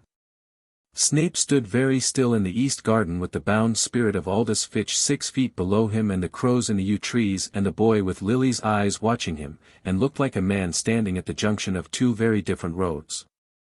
He came back. Not that week, and not for a while. But he came back. The second thing that happened that summer was that Voldemort made contact. Not directly, not in person, not yet. Through a dream, which was the method available to him given his current state, which Harry understood from Morticia's extensive briefings was somewhere between corporeal and not, possessing bodies occasionally, building towards something more permanent. The dream was in a graveyard, which Harry found thematically unsubtle, and the figure at the far end of it was thin and dark and radiated the specific magical signature that Harry had been learning to identify for the past 3 years, old magic, very old, and twisted through with something that had been done to it deliberately and wrong. Harry Potter, the figure said. Hello, Harry said. The figure seemed slightly nonplussed by this. Dream Voldemort had presumably encountered more frightened responses. Do you know who I am? Yes, Harry said. You killed my parents. I did, the figure said, with the composed acknowledgement of someone who doesn't consider this a particular moral failing. And yet here you are. Here I am, Harry agreed. I have been watching what you've become, Voldemort said.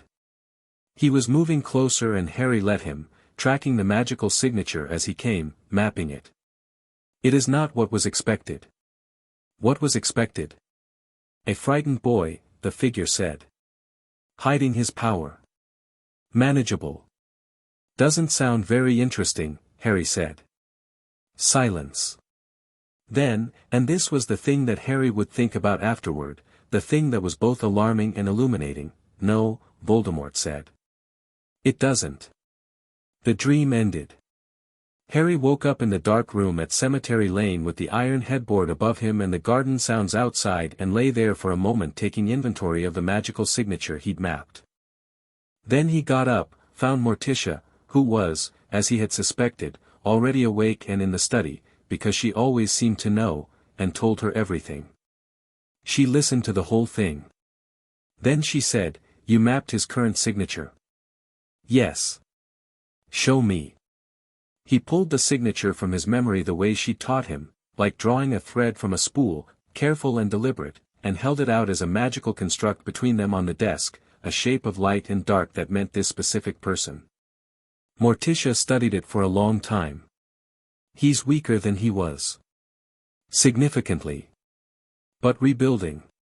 She glanced up. He found your mind. Through the scar, probably. Dumbledore's mentioned it. Yes. There's a connection there that needs to be addressed. She traced one edge of the signature with a finger. Not severed. If we sever it carelessly we alert him and potentially damage you. But it needs to be managed. She folded her hands. I'm going to write to a colleague in Nepal. There is a practice of mind architecture that, can you teach me instead? Harry said. She looked at him. It will take months.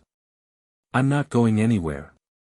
She looked at him for another moment with that reading expression, taking in his face, his posture, the precise quality of his calm, and said, All right. We'll start tomorrow.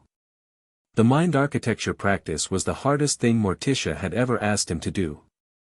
It involved building internal structures, actual architecture, rooms and corridors and doors, constructed from will and repeated until they were as real and solid as stone. The point was not to lock the mind but to design it, so that anything that tried to enter encountered a house that was already fully inhabited, fully structured, with no dark corridors for uninvited things to move through undetected. It took 4 months. By the end, Harry's internal landscape was dark and gothic and absolutely precise, Morticia said, when she tested it, that it felt like walking into a building that had been deliberately and lovingly made. She said it with satisfaction rather than surprise. Harry had modeled it, without entirely deciding to, on Cemetery Lane. The third thing that happened that summer was that Wednesday told him she'd applied to Hogwarts. This was unexpected. Wednesday was not a witch, she was non-magical in the technical sense, a squib by the Ministry's definition, though the Addams family found the Ministry's definition of this approximately as meaningful as they found most of the Ministry's definitions, which was not very. You're not magical, Harry said. I'm not wand magical, she corrected. The British categories are not comprehensive.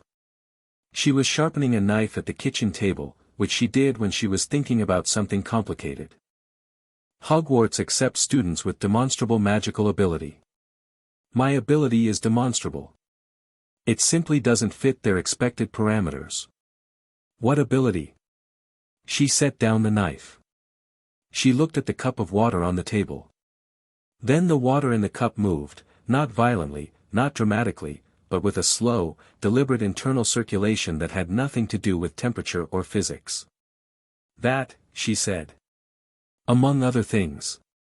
When did you develop that? I've always had it. I've been developing the control. She picked up the knife again. Also there is the matter that you'll need someone competent at Hogwarts. Harry laughed, actually laughed, sudden and genuine. You're coming to Hogwarts to watch my back. I'm coming to Hogwarts because I want to understand the British magical framework and I can't do that from outside it. She tested the knife's edge with her thumb. The watching your back is incidental. How incidental? She gave him the look that Wednesday reserved for questions with obvious answers. Medium incidental. He thought about this. What did your parents say? Father cried, she said, which meant Gomez had been ecstatically emotional. Mother said she would write to the headmistress. Harry considered. McGonagall. She's deputy headmistress actually, Dumbledore's the headmaster. I know. Mother's letter is quite thorough about the parameters of my attendance and the conditions under which they should expect her to arrive on the grounds without prior invitation. Wednesday looked at the knife. I believe Dumbledore may find the prospect of my attendance moderately alarming. Good, Harry said. Yes, Wednesday agreed. She was right about Dumbledore. The letter that came back to Morticia about Wednesday's application was from McGonagall, not Dumbledore, which was itself interesting. McGonagall's prose style had the precise quality of someone transcribing a position rather than writing it, and the position was, Wednesday's application was under review, the magical ability assessment was unusual, a testing appointment would be arranged. The testing appointment was arranged for September. Wednesday came back from it with her expression carefully neutral, which meant it had been interesting in ways she was still processing. The examiner was McGonagall, she said, at dinner. She is meticulous and fair. She tested me with a standard set of magical assessments and when my results didn't fit the expected outputs she adjusted the assessment rather than dismissing the results. She paused. I think I like her. What happened with Dumbledore? Harry asked. He appeared at the end. He asked me several questions about my family and my upbringing here. She took a precise bite. He was very interested in you specifically. What did you say? I said you were well and your education was progressing and that I found the questions about you inappropriate given that I was the one being assessed. She took another bite. He seemed surprised. He's always surprised when people point out what he's actually doing, Harry said. I noticed that, Wednesday said. Morticia said, was she accepted? McGonagall said yes, Wednesday said. Dumbledore suggested a year's deferment for further assessment. McGonagall said that if the assessment was complete there was no basis for deferment. He said there were exceptional circumstances. She said exceptional circumstances were not a category that applied to school admission procedures. She paused. I believe Dumbledore and McGonagall may have then had a disagreement after I left the room. McGonagall won, Harry said, with certainty. I assume so, Wednesday said. I received the acceptance letter this morning. Gomez, who had been vibrating with suppressed emotion throughout this account, could no longer contain himself. Both of you, he said. At Hogwarts. Together. He looked at Morticia with an expression of complete, shining joy. Cara mia, can you imagine the stories they'll send home? I'm trying not to, Morticia said, and she was smiling, her particular smile, the one that was cool and genuine all at once, and she reached over and put her hand over Gomez's hand on the table and he turned it palm up immediately to hold it. Harry watched this, the easy, absolute completeness of it, and felt the warmth of it the way you feel the warmth of something you have access to and didn't before. The year before Hogwarts, when Harry was 10 going on 11, was the year the magical world started to find out that something had changed. It began with a ministry official. A wizard from the Department of Magical Oversight named Perkins showed up at the house with a form and an official tone, having been sent, Morticia established this in about 4 questions, by someone in the ministry who had been, in turn, spoken to by Dumbledore. The purpose of the visit was ostensibly to confirm Harry's living situation and educational status and ensure compliance with standard guidelines for the pre-Hogwarts magical education of significant minors. Harry was in the study when the man arrived. He heard the conversation from there. Morticia did not raise her voice, which meant it carried beautifully through the house. "Mr. Perkins," she said. "Harry's education is private, comprehensive, and conducted by qualified practitioners. His living situation is his family home. He is happy, healthy, and developing precisely as a child his age should." A pause. "What specific compliance issue brought you to my door?" Perkins apparently had some difficulty articulating this. "I see," Morticia said. "You received a concern." Yes. "From Albus Dumbledore." "I'm not at liberty." "From Albus Dumbledore," she said again, and the repetition was so precisely placed that Perkins apparently felt the need to neither confirm nor deny, which was confirmation. "Mr. Perkins, I'm going to explain something to you, and I want you to carry it back to whoever sent you with accuracy. Harry Potter Addams is a member of this family. His education and his living situation are a family matter. He is not a ward of the state. He is not Dumbledore's charge. He is not a ministry resource." Her voice stayed pleasant throughout this. It always did. "If there is a specific legal concern about a specific legal compliance, I invite you to file it through Gringotts Family Accord Division and we will respond through the appropriate channel. If there is not, then you've had a pleasant visit to the country and I hope the journey wasn't too far." Perkins left. Harry listened to the front gate close and then went back to his book. Lurch appeared in the study doorway with a tray of tea and the expression of someone who has just witnessed something satisfying. "Thanks," Harry said, and took the tea. His Hogwarts letter arrived on a Monday morning in July, the week before his 11th birthday, precisely on schedule. The envelope was thick parchment and the seal was purple wax and it said, in the standard Hogwarts script, that he had been accepted to Hogwarts School of Witchcraft and Wizardry and was required to present himself at King's Cross Station on September the 1st. He opened it at the kitchen table with Wednesday beside him.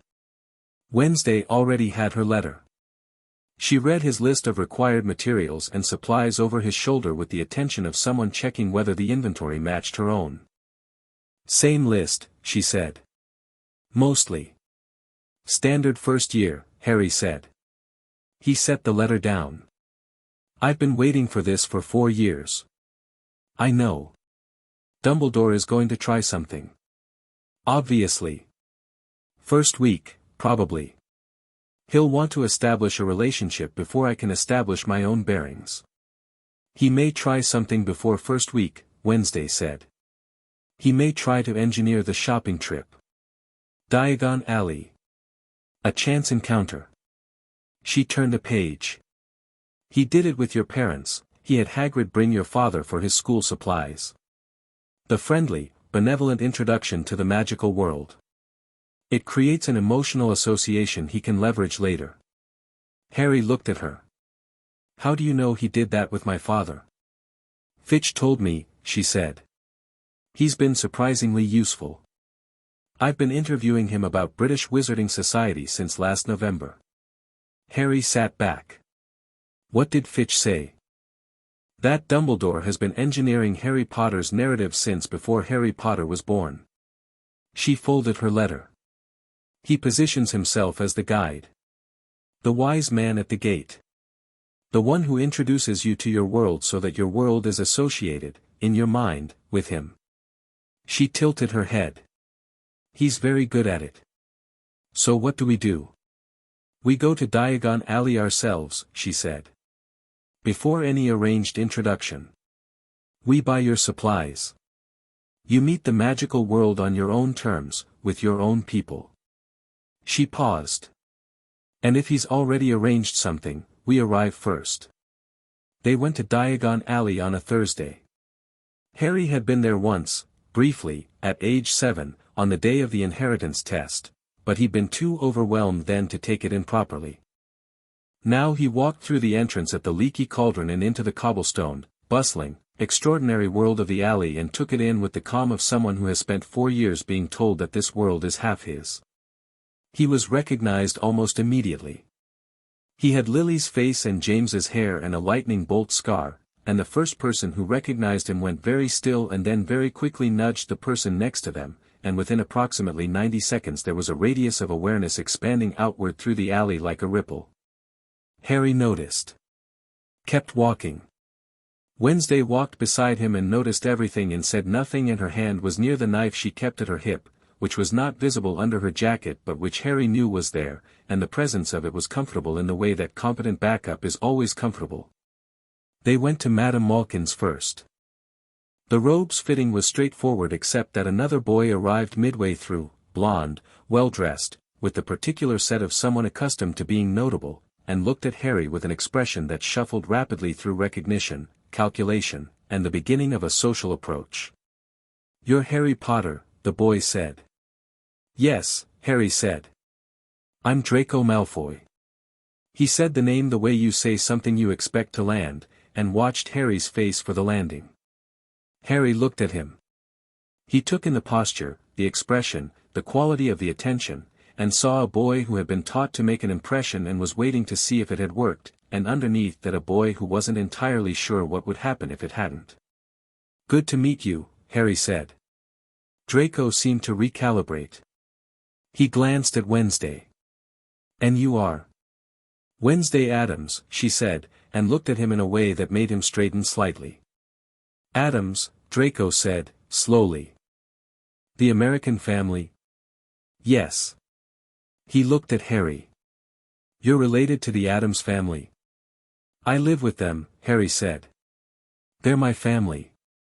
Draco was clearly rearranging several things in his head simultaneously. He started, and then shifted approach. "Hogwarts will be interesting this year. With you there." "Probably," Harry said. "My father," another slight hesitation, "speaks about Albus Dumbledore sometimes. About how things should have gone. About the war." He was watching Harry for reactions again. "I suppose you know about all that." "I know a fair amount," Harry said. "I've had 4 years to read about it." Draco looked at him for another moment and then something settled in his expression, not exactly warmth, not exactly respect, but something like genuine interest, which was possibly more valuable than either. "I'll see you on the first," he said, and left. Wednesday watched him go. "He's going to be complicated." "I know," Harry said. "But not in a bad way, I think." She considered. "No. Not bad." She paused. "His father, though." "Different question," Harry said, and they moved on to the bookshop. They got back to Cemetery Lane at 4 in the afternoon, supplies purchased, world met on their own terms. Harry put his new books on his desk and his new robes in the wardrobe and sat on his bed and looked at his wand, 11 inches, dragon heartstring, which had chosen him at Ollivander's, while the old wand maker looked at it with a very particular expression and said, very quietly, "Curious, curious," and turned it over in his hands. He wouldn't need the wand for the Addams work. He'd barely needed a wand at all for the last 3 years. But it was the key to the British framework, the system he was entering, the one that would try to teach him magic the way they understood it, in the categories and corridors they'd built for it. He understood, from Morticia and from Gomez and from 4 years of building his own relationship with what he could do, that the British system was going to feel narrow. He understood he was going to exceed it in ways that would make people uncomfortable. He did not intend to hide that. He thought about what Isabeau had said. A magnificent, impossible problem for everyone who thought they understood how magic works. He thought about what Voldemort had said, in the dream. It is not what was expected. He thought about a man who had, for 6 years, tried to manage Harry Potter's story before Harry Potter was old enough to tell it himself. Harry set the wand down on the desk. He wasn't going to Hogwarts to be managed. He wasn't going to be the frightened boy from the cupboard under the stairs, careful and small and grateful for the crumbs of attention. He was going as Harry Potter Addams, which was his whole name and both halves of it mattered, and he was going with Wednesday beside him, and with 4 years of work behind him that no one at Hogwarts would know how to categorize. He heard the front door open and Gomez's voice downstairs, and Wednesday's answering voice, and then Morticia saying something that made Gomez laugh, that particular, specific laugh of his, the one that sounded like it was happening with his whole body. Harry smiled at the ceiling. He went downstairs for dinner. Chapter 4, Arrival. The Hogwarts Express left at 11 o'clock on a Tuesday morning in September, and Harry was on the platform at 10:15 because Wednesday had been ready at 9:30 and waiting in the front hall with her trunk and her expression, and you did not make Wednesday Addams wait. Platform 9 3/4 was exactly as crowded and noisy and emotionally pitched as Harry had expected from the description in Hogwarts, a history, which he'd read twice. Families everywhere, some in full wizarding robes, some in the awkward hybrid dress of people trying to move between both worlds, and trunks and owls and cats and one ferret that was making a break for it under a bench, and the steam from the scarlet engine rolling back over everything in warm, damp waves. Harry pushed his trolley through the crowd and took it all in with the same focused, quiet attention Wednesday had been teaching him for 4 years. He catalogued exits, noticed the family groupings, identified the Hogwarts staff member at the far end of the platform, tall, tartan-robed, a face that was precise and watchful and had no patience for nonsense, and registered the moment, approximately 30 seconds after he stepped through the barrier, that people started noticing him. It spread differently here than in Diagon Alley. There it had been gradual. Here it was faster. Parents saw him and went still and then said something low to their children, and some of the children already knew who he was and some were being told for the first time, and the whole thing created a low-frequency change in the emotional climate of the platform the way a dropped stone changes water. Harry kept walking. Wednesday was beside him and slightly behind, not deferring, just managing a better angle for observation, and she said, quietly, 3 o'clock. Red-haired family. The mother is about to come over. Harry glanced. 6 children, or possibly 7, a great quantity of ginger hair, and a woman with a warm face and the organized energy of someone managing a small army who had also spotted Harry and was already moving with the intent expression of a person who has decided that a child is lost or lonely or in need of intervention. "Hello," she said, arriving beside them. "Are you having trouble finding the platform?" "First year." "We found it fine, thank you," Harry said pleasantly. She looked at him and her eyes went to his forehead, to the scar, and her whole expression shifted into something that was genuine and warm and slightly overwhelmed. "You're Harry Potter." "Yes." "Molly Weasley," she said, and then seemed to catch herself and pulled back from whatever she'd been about to do, which Harry suspected was hug him. "My boys are starting this year as well, Ron, there," she gestured at a tall, freckled boy who had been watching this approach with the resigned expression of someone who had seen their mother do this many times. "And the twins over there, Fred and George, 3rd year, and, Mum," said Ron, arriving at her shoulder. He looked at Harry with uncomplicated, direct curiosity that was, Harry thought, considerably more comfortable than the overwhelmed recognition. "He's fine. He doesn't need, I know," Molly said, and then looked at Wednesday. "And you are?" "Wednesday Addams," Wednesday said. A brief pause while Molly processed this. "Are you related to Harry?" "She's my family," Harry said. Ron was looking at Wednesday now with an expression that started as polite and shifted quickly into something more complicated. Wednesday was looking back at him with the focused neutrality she applied to new variables. "First year as well?" Ron asked her. "Yes," Wednesday said. "Are you? What house do you think you'll be in?" "I don't think about it in advance," Wednesday said. "I'll find out when the time comes." Ron considered this. "Fair enough," he said, which was apparently his mechanism for dealing with responses that didn't fit his expected framework, and Harry immediately liked him for it. Molly was still looking at Harry with that warm, slightly worried expression. Is your family here to see you off?" "Yes," Harry said, and looked back toward the barrier. Gomez came through first, because Gomez always came through first. He arrived on a platform the way he arrived anywhere, which was with his full presence committed to the space before his body was entirely through the entrance. He was in a dark suit and he was carrying absolutely nothing because Lurch had the trunks, and he looked at the platform and at the steam and at the crowd and his eyes lit up. Morticia came through after him, and the platform did the thing that happened around Morticia, which was that a small radius of space cleared itself without anyone explicitly deciding to move. People just found themselves a step back without knowing why. She was in black, as always, and her hair was down and she held herself the way something tall and certain holds itself, and several people on the platform who had been watching Harry looked at her and recalibrated their understanding of the situation. Lurch came through last with the trunks, and this caused its own radius to clear, more deliberately and with more visible urgency. Gomez spotted Harry and Wednesday and crossed the platform with his arms spread in the manner of a man greeting the return of explorers from a long expedition, despite the fact that they had all left the house together 45 minutes ago. The platform, Gomez said, with the energy of someone for whom no experience is too small to be fully inhabited. He looked around at the train and the families and the owls. Marvelous. The old magic of a departure point, you feel it, don't you, Harry? The accumulated weight of all the beginnings that have happened here. Yes, actually, Harry said, because he did. The place had a specific magical quality, years of emotional residue pressed into the stones. Molly Weasley had watched all of this arrival with an expression that was working through several things at once.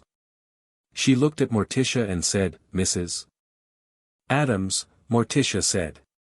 "You're Harry's, you're looking after Harry."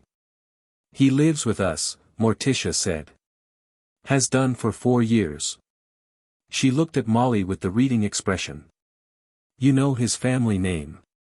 The Potter name?" "Of course, everyone, then you'll know the last 4 years have been somewhat eventful." She tilted her head slightly. "You were going to offer something. You have that expression." Molly blinked. "I was just going to say, if he ever needs anything. Anything at all. My door is always," she looked at Harry. "You're always welcome at our house, dear. The Burrow. Any time." Harry looked at her. She meant it completely. This was not performance or social obligation. This was the specific, immediate, unconditional welcome of someone who had heard about cupboards and burned toast and decided on the spot that the appropriate response was to open a door. "Thank you," he said, and meant it. Wednesday looked at Molly with an expression that was, for Wednesday, warm. "You have a large family," she said. 7 children, Molly confirmed, with the tone of someone proud and slightly alarmed by this simultaneously. "That's very efficient," Wednesday said, which was the highest practical compliment she gave, and Molly laughed, surprised and genuine. The train left at 11. Harry and Wednesday found a compartment toward the back, not the last compartment, which was too isolated, but 2 from the end, which gave clear sightlines in both directions. Ron Weasley appeared in the doorway about 20 minutes in with the universal expression of someone hoping the compartment was friendly. "Can I?" he said. "Yes," Harry said. Ron sat across from them and looked at Wednesday and then at Harry and said, "So you lived with the Addams family?" "Yes." "The actual, in America?" "Yes." Ron thought about this. "Are they?" He seemed to be assembling the question carefully. "I've heard things. My dad's mentioned them. He works at the Ministry, Department of Magical Misuse, and apparently there's a whole file on the American Addams line that nobody's been able to properly categorize for about a century." "That sounds accurate," Harry said. "He says they're not dangerous," Ron said. "Just," he searched, genuinely beyond the standard framework. He paused. He said it respectfully. He seemed to think it was brilliant. "Your father sounds sensible," Wednesday said. Ron appeared to find this very pleasing. "He is. Mum thinks he's mental sometimes but he's very sensible." He leaned forward. "Can I ask, is it true you can do magic without a wand?" "There were stories, yes," Harry said. "Since when?" "I've been formally trained since I was 7. But it started earlier than that." Ron stared. 7. He sat back. Bloody, sorry, he added, apparently remembering Wednesday. Wednesday raised an eyebrow at him in a way that indicated she did not require the apology, and he relaxed. 7. I didn't do anything deliberate until I was about 9. Fred and George were earlier, but they're Fred and George. You'll be fine, Harry said, because there was something in Ron's tone that was calibrating himself unfavorably, and Harry recognized that particular kind of math. Wandless work is a different approach, not a better one. The British framework is powerful. You'll learn it properly. Ron looked at him with something that was both surprised and grateful, and they settled into the easy conversation of two people who are going to be friends and both know it within the first 20 minutes. Draco Malfoy appeared at the compartment door an hour in. He looked in, at Harry, at Wednesday, at Ron, and his expression went through its rapid calculations, and he said, "Potter." "Malfoy," Harry said. "May I?" He gestured at the seat next to Ron, which was the only empty spot. Ron's expression did something complicated.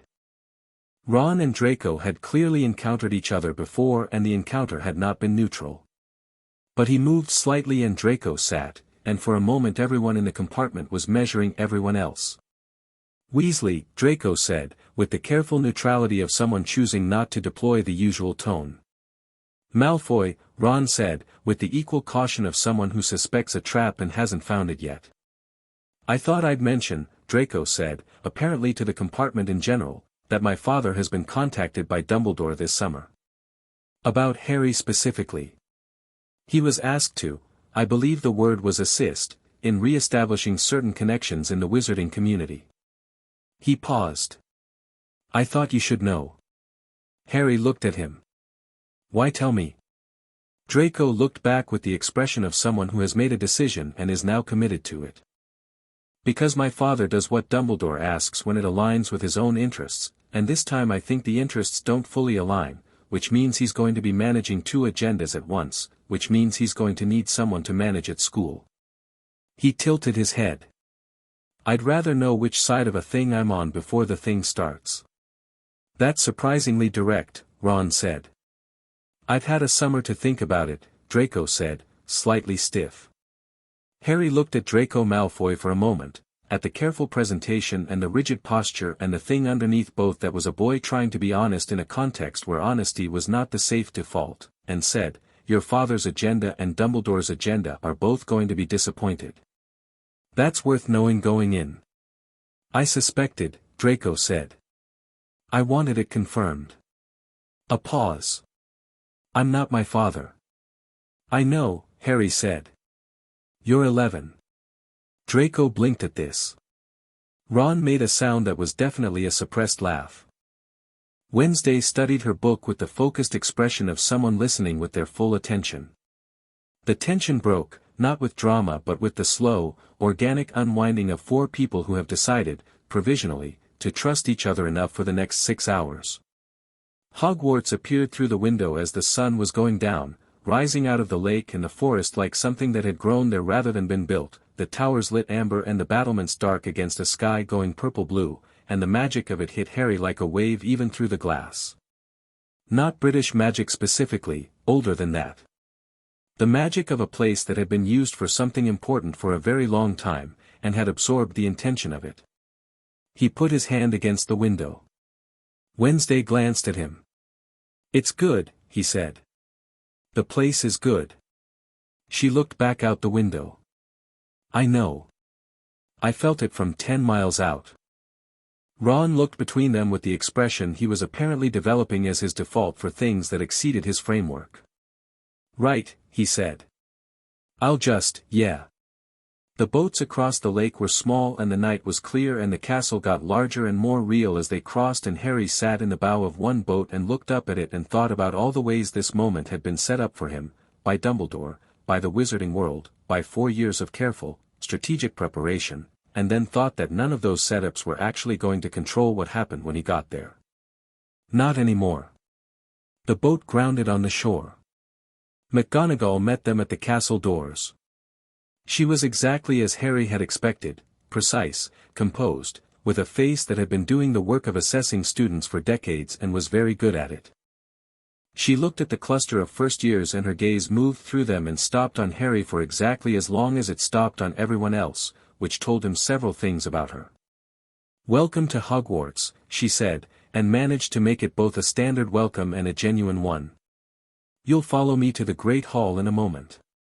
While we wait, I want to explain the sorting, Professor McGonagall," Harry said. She looked at him. "I'm Harry Potter Addams," he said. "I wanted to introduce myself properly, since we didn't meet when my sister was assessed." He held out his hand. McGonagall looked at the hand. Looked at him. Then she shook it. "Mr. Potter Addams. I know who you are." She paused. "Miss Addams." She nodded at Wednesday. "I trust the journey was comfortable." "Very," Wednesday said. "Good." She turned back to the group, and there was something in the set of her shoulders that had shifted fractionally, not softened exactly, but acknowledged. She had just been given something straightforward and had responded in kind, and they both knew what that meant. The sorting was done with a hat. Harry knew about the sorting hat from both Hogwarts, a history, and from Fitch, who had been sorted by it in the mid-1800s and had strong opinions about the experience. He'd thought about it, about what it was, about whether it could be influenced, about what he actually wanted from it. He sat down on the stool when his name was called and the hat came down over his eyes and the great hall went dark. The hat was old. Very old. And it had a presence, not exactly a personality but something like one, accumulated from centuries of sorting, pressing its mind against thousands of other minds. "Well," it said, directly into his thoughts, with the tone of someone encountering something they hadn't anticipated and finding it professionally interesting. "This is unusual." "So I'm told," Harry said. "You've been trained." "Yes." "Not in the standard British framework." "No." The hat moved through his mind with the careful thoroughness of a very experienced examiner, and Harry let it. He didn't resist, because his internal architecture was built for inhabitation, not exclusion, and the hat's movement through it was interesting to track. It found the study and the weapons room and the East Garden and the 4 years of work laid down in structured, solid layers, and it went quiet for a moment. "This is Addams line work," it said. "Genuine ancestral practice. I haven't encountered this in a very long time." "My great-great-grandmother, probably," Harry said. "Yes." "She was interesting as well." A pause. "You know which house you'll likely go to?" "I have a guess." "And you're not fighting it?" "No. Most students try to influence the result." "I don't need to influence it," Harry said. "I'm fine with what I am." The hat was quiet for a moment that felt longer than the previous moments. When it spoke again there was something in it that was as close to warmth as a very old magical object gets. "There are very few students who have walked in here knowing themselves this well at 11. The founders built me to recognize the right place for a mind. Yours is clear." "Slytherin." "Slytherin," the hat confirmed. "But not for ambition." "Not exactly." It paused. "For the same reason the most dangerous snake is not the one that strikes first. For depth. For the understanding that patience is a form of power. That's what Morticia always says." "I imagine she would," the hat said, and called out, "Slytherin." The Slytherin table applauded, controlled, measured, the sound of people who applaud because they want to, not because they feel they should. Harry took the hat off and set it down and walked to the Slytherin table and sat down and looked across at the Gryffindor table, where Ron was watching him with an expression of mild surprise that resolved quickly into a shrug of acceptance. Wednesday's name was called 20 minutes later. This created a pause in the proceedings. The hat had gone through the names alphabetically and had reached A for Addams, and several people in the hall were clearly uncertain what the hat would do with someone who wasn't technically a witch in the minister-recognized sense. There was murmuring. Wednesday sat on the stool. The hat came down. It stayed there for approximately 4 minutes, which was the longest sorting anyone in the hall could remember. Then it called out, in a tone that sounded slightly odd, Ravenclaw, and the Ravenclaw table erupted with a genuine, surprised, delighted enthusiasm. Wednesday moved to the Ravenclaw table and sat down and opened the menu in front of her and began reading it as if she had been there for years. Harry watched her from across the hall and thought, of course. Dumbledore's welcoming speech was warm and wise and contained 3 separate attempts to establish narrative authority over the year ahead, all of them delivered with such smooth integration that most of the hall would not have identified them as attempts at anything. Harry catalogued them, the reference to challenges ahead and guidance available, the specific mention of the defense against the dark arts position and its significance, and the passing comment about the importance of trust between students and their professors. Each one had a specific target. Harry ate his dinner and let the attempts pass and talked to the Slytherins around him, who were doing their own assessment of him, the particular Slytherin assessment, which was interested in what you actually were rather than what you presented, because Slytherins knew the difference and were bored by people who didn't understand that they knew it. The boy next to him was named Blaise Zabini, who had a cool, elegant manner that Harry immediately understood was both genuine and performative in approximately equal measure. "You're the Potter boy," Blaise said. "Harry Potter Addams," Harry said. "The hyphen is important." "Is it?" "Yes." Blaise tilted his head. "Why?" "Because both halves are real," Harry said. "I'm not going to drop one because it makes people more comfortable." Blaise looked at him with the expression of someone reassessing their assessment. "Fair enough." He poured himself more pumpkin juice. "The Addams family. My mother's met Morticia Addams." "What did she think?" "She said she was the most powerful woman she'd ever been in a room with and that she had perfect posture." He paused. "For my mother, that's a more significant compliment than it sounds." "I know," Harry said. The girl across from him was Pansy Parkinson, who was watching Harry with the specific, calculating quality of someone who had been told to watch him and was doing it with genuine professional interest. She caught his eye and didn't look away. He didn't look away either. "Dumbledore talked to my parents too," she said, which was the Slytherin way of offering the information without the performance of friendship. "How many families did he contact?" Harry asked. "Most of the old ones," said a boy at the end of the table, Theo Knott, thin and quiet and reading a book during dinner, which Harry found admirable. "He's been managing expectations." He didn't look up. "Yours specifically?" "Telling people you'd be arriving in a certain state." That the Addams arrangement had been, he turned a page, unconventional. "What state was he expecting?" Harry asked. "Confused," Knott said. "Resentful, maybe. Looking for anchors." He did look up now, and his eyes were dark and precise. People who needed anchors would come to him for them. "That's useful." Harry considered this. He was wrong. "Evidently," Knott said, and went back to his book. Draco was at the Slytherin table too. He'd been sorted there before Harry, with the hat barely touching his head, and he sat at a slight remove from the immediate cluster and watched the table dynamics with the same cautious, recalibrating attention he'd been wearing on the train. When Harry met his eye across the table he gave a small, almost imperceptible nod. Harry nodded back. That was the entirety of the communication and it was sufficient. Snape taught defense against the dark arts. This surprised Harry only slightly. He'd known Snape was at Hogwarts, and he knew Snape had wanted the Dada position for years, and the previous year he'd mentioned it in one of his garden visits with the flat, careful neutrality of someone who has wanted something for a long time and has learned not to say so with feeling. That he'd finally gotten it told Harry something about how much had shifted in the last 4 years, and probably something about what Dumbledore was trying to build. The first Dada class was a double period on Thursday morning. Harry arrived with Blaise and Pansy, who had both decided, through some unspoken Slytherin process, that proximity to Harry was interesting enough to be worth the investment. Draco was already in the classroom, and Knott, and a half-dozen others. Snape walked in at exactly the minute the class was supposed to start.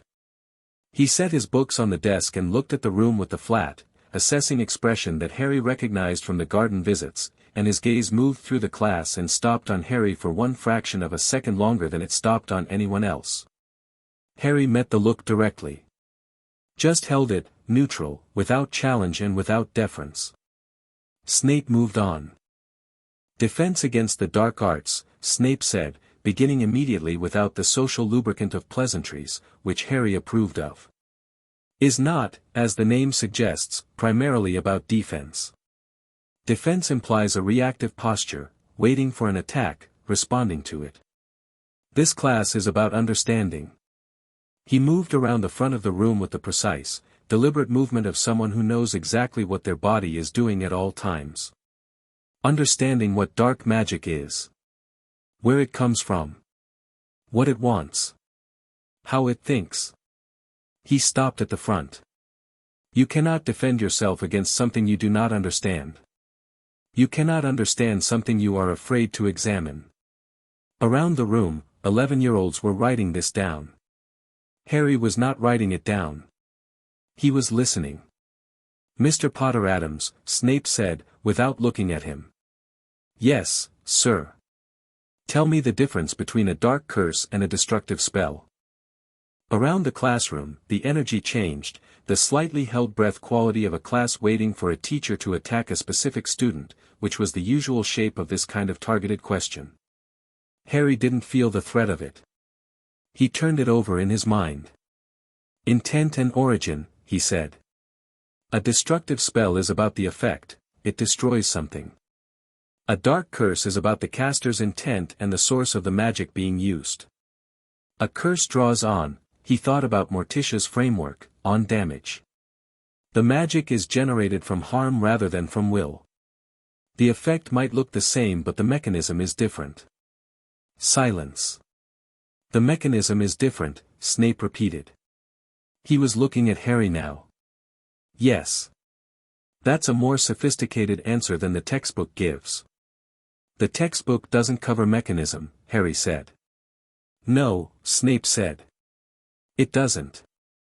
He moved on to the next question with the specific momentum of a man who has gotten exactly what he came for and intends to keep the pace.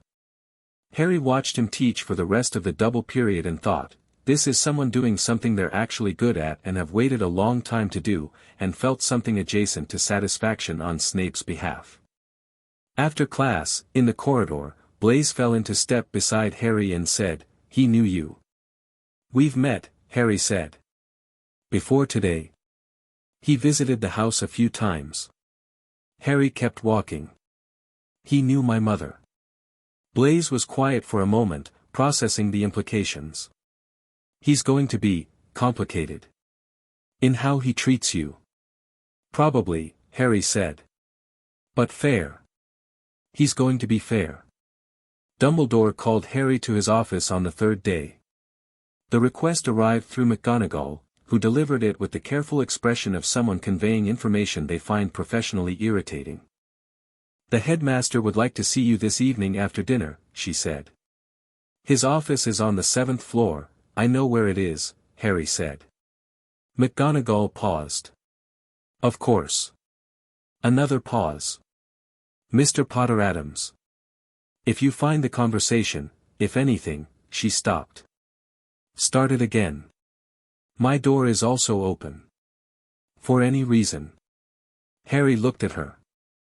This was not a standard teacher offer, this was something more specific, more deliberate. Thank you, Professor, he said. I appreciate that.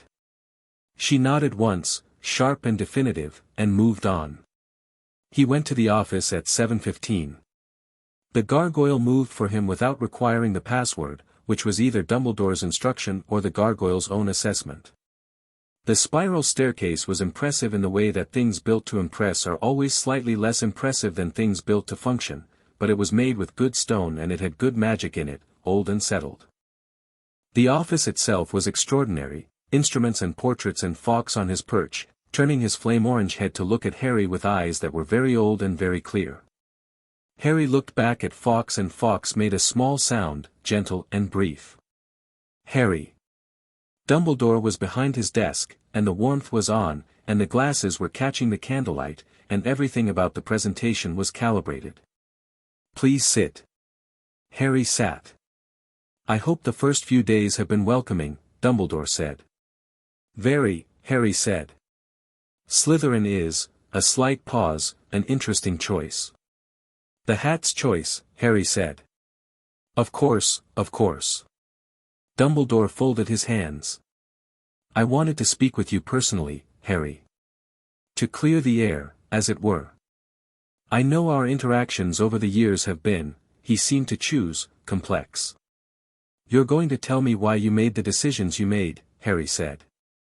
And you're going to frame it in terms of my well-being.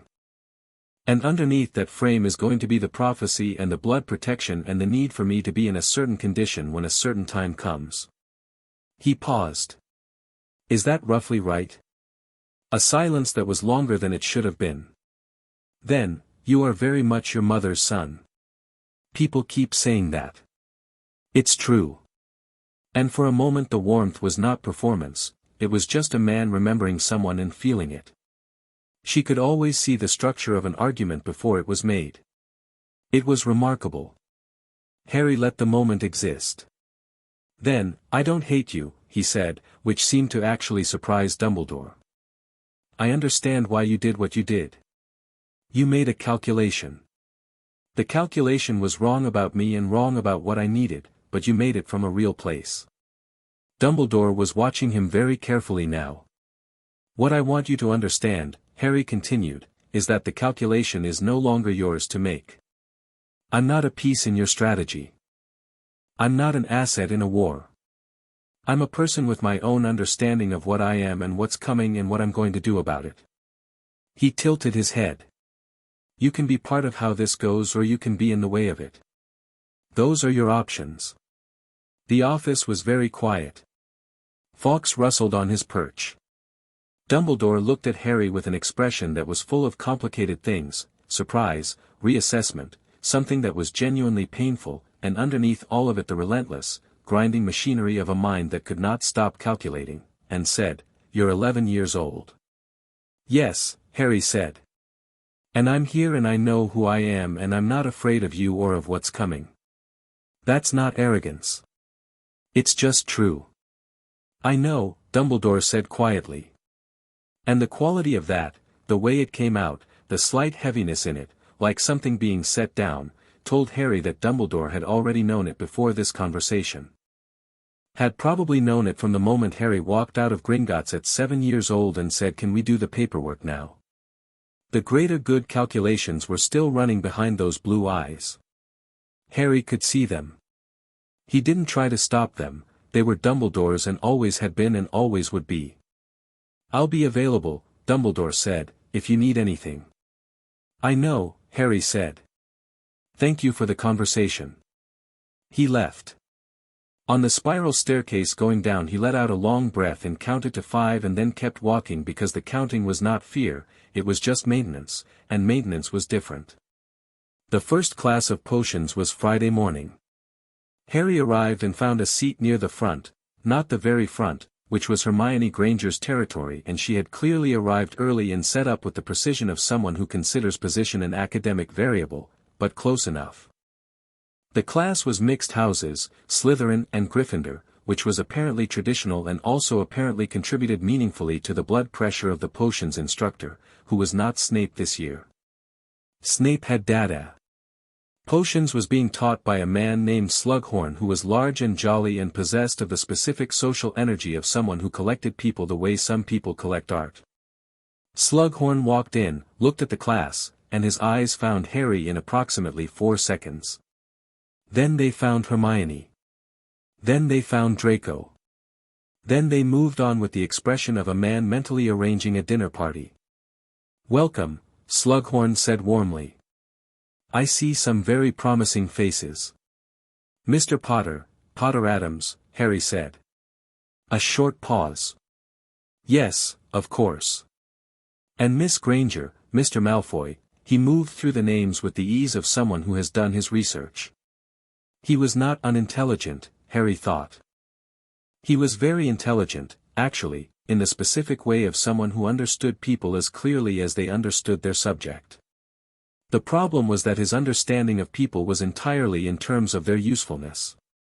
Harry had enough practice cataloging that particular kind of intelligence to recognize it quickly.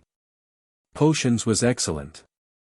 The work itself was excellent, the precision and the logic and the way that magical brewing operated on principles that overlapped with Morticia's approach to structured magic, the idea that you were building something from components, each with its own properties, and the structure of the combination was what created the result. Harry found he was good at it and found he enjoyed being good at it. He also found Hermione Granger interesting. She was sitting 2 seats down and she was precise and she was brilliant and she was running on an anxiety engine that Harry recognized, the specific energy of someone who has learned that being the best is the way to stay safe, who has figured out that competence is armor.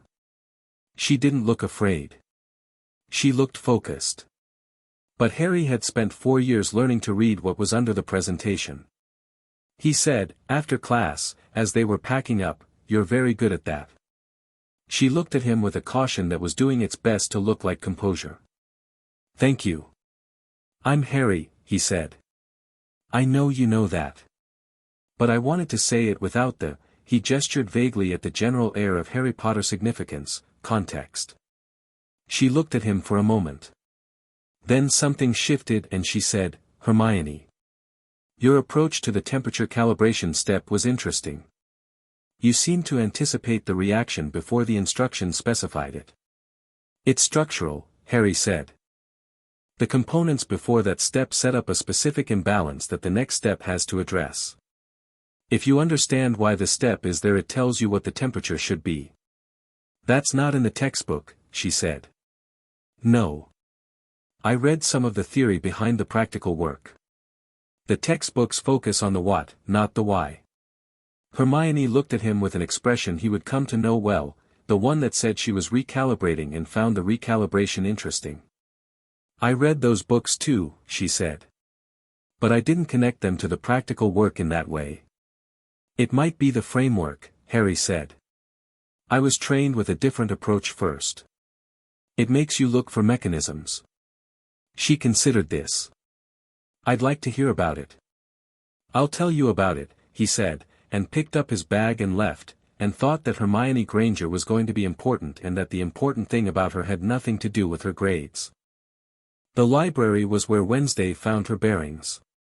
Harry knew this because he came in on the second Friday evening and Wednesday was at a table near the restricted section with approximately 15 books open around her and the Ravenclaw girl Luna Lovegood sitting across from her, and they appeared to be having a conversation about something that involved diagrams.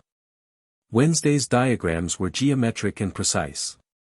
Luna's were circular and decorated with things that might have been real or might have been imagined and were compelling either way. Harry sat down. "The castle is old," Wednesday said, without looking up. "There are at least 3 distinct magical structural periods visible in the foundation work. Pre-Hogwarts, early Hogwarts, and post-Hogwarts construction. The pre-Hogwarts layer is interesting." "How interesting?" "Addams adjacent interesting," she said, and did look up now. "There's something in the foundation that responds to our kind of work. Not identical, older, actually, and structured differently. But related." She tapped one of the diagrams. "I've been mapping it." Luna looked at Harry with large, silver eyes and said, "Your family's magic smells like old wood and thunder. I noticed it when you crossed the lake." Harry looked at her. "That's accurate," he said. Luna smiled at him with uncomplicated pleasure and went back to her drawing. "You found it," Harry said to Wednesday. "Found what?" "What you came here for. The thing underneath the British framework." He tilted his head. "There's something older here. Something that was here before Hogwarts was Hogwarts." "Yes," she said. "I want to understand it." "Dumbledore knows about it," Harry said. "He must. He's been headmaster for decades and he knows the castle better than anyone." Wednesday was quiet for a moment. "Or doesn't want to know," she said. "That's different," Harry said. "Yes. More interesting." She went back to her books. "I'll keep mapping. You keep watching Dumbledore." Always, Harry said. 2 weeks in, late on a Thursday night, Harry was walking back from the library, genuinely late. He'd lost track of time in the theory section. Morticia would have considered this an acceptable reason, and he passed a corridor on the third floor that he felt before he saw it. He stopped. The door at the end of the corridor was locked. But the magic on the other side of it was not just a lock. It was, he pressed his awareness against it, carefully, the way you test the surface of ice before trusting your weight to it, something contained. Something that had been placed and was being kept. And underneath the containment, something that pulsed with a rhythm he recognized in the way you recognize a voice you've heard before but can't immediately place. He stood there for a moment. Then he filed it carefully: location, magical signature, quality of the containment, the feeling of what was underneath it, and walked on. He didn't touch it. He didn't need to yet. He just needed to know it was there. And now he knew. Chapter 5. What the Dark Lord expected. The thing on the third floor was a mirror. Harry worked this out over 3 weeks of careful, oblique investigation, not going near it directly, not touching it, just mapping the magical signature from adjacent corridors the way Morticia had taught him to map anything suspicious, triangulate from multiple angles, build the shape of it without disturbing it. The signature was ancient and layered and had a specific quality he'd felt once before in a different context. He mentioned it to Wednesday on a Tuesday in October, in the library, in low enough voices that Madame Pance's supernatural hearing wouldn't bring her down on them. "The mirror of Erised," Wednesday said, without looking up from her book. Harry looked at her. "You already knew." "I've been mapping the castle foundation for 6 weeks. I encountered the mirror's containment structure in the second week." She turned a page. "I didn't touch it either." "What is it?" "It shows you what you want most," she said. "Or what you think you want most. The distinction matters." She closed the book. "It's also currently being used as a containment device. Something is in it. Or protected by it." She paused. "The object behind the mirror has a different signature from the mirror itself. Older. The mirror was placed around it. Deliberately, recently." Harry thought about the third-floor corridor and Dumbledore's specific mention of it in the welcoming speech, that it was out of bounds to students, which was either a genuine warning or an advertisement, and with Dumbledore the distinction was never as clear as it should be. "He put something there," Harry said. "Yes. And told us not to go there." "Yes." They looked at each other. "He wanted someone to find it," Harry said slowly. "Not a first year, someone specific. He's expecting something to try to reach it. He turned this over. He's expecting Voldemort to make a move this year." Wednesday was very still for a moment. "And he set up a trap. Using the school," Harry said. "Using students as, not bait, exactly. Context. Plausible cover for whatever is trying to get in." He leaned back. "He didn't tell us. He didn't tell the staff, probably. He just arranged the pieces." "The Philosopher's Stone," Wednesday said. Harry raised an eyebrow. "I found a reference. Old alchemical text in the restricted section. Flamel's work, there's a stone that confers immortality. The ministry moved it from Gringotts this summer." She held up a hand before he could ask. "Fitch." He had contacts in the ministry before his binding. "I've been corresponding with him by letter." "You're still corresponding with the bound spirit in the East Garden. He's been very useful. And he's bored." She folded her hands on the table. "The stone is here. Dumbledore is guarding it. Voldemort wants it. Quirrell," she paused. Harry felt it land. "Quirrell," he said. "The turban." "Yes." He thought about the man with the nervous hands who had brought him to Gringotts 4 years ago. The damp palms and the garlic smell and the way he'd kept looking at Harry's forehead. He thought about the magical signature he'd mapped in the dream: Voldemort, partial, searching for a body, possessing hosts. He's in the turban, Harry said. In the back of his head, probably, Wednesday said, with the calm of someone who has already processed the horror and moved to the analysis. It explains the smell. Garlic is a repellent for several varieties of parasitic possession spirit. Quirrell may be trying to keep him partially suppressed. Or he may be complicit, Harry said. Or both. Complicity and suffering aren't mutually exclusive. Harry thought about this. He thought about Quirrell's nervous energy and the specific quality of fear he'd radiated at Gringotts, not fear of making a mistake, but fear of the something inside, the way you're afraid of something that has access to you from the inside out. We should tell Snape, Harry said. Wednesday tilted her head. Not Dumbledore. Dumbledore already knows there's a threat. He set up the trap. Telling him we know changes his calculations in ways I can't fully predict yet. He paused. Snape is different. He's watching for it too, probably. And he searched, less invested in the outcome going a particular way. You trust him. I trust that he doesn't want Voldemort to win, Harry said. That's enough for this.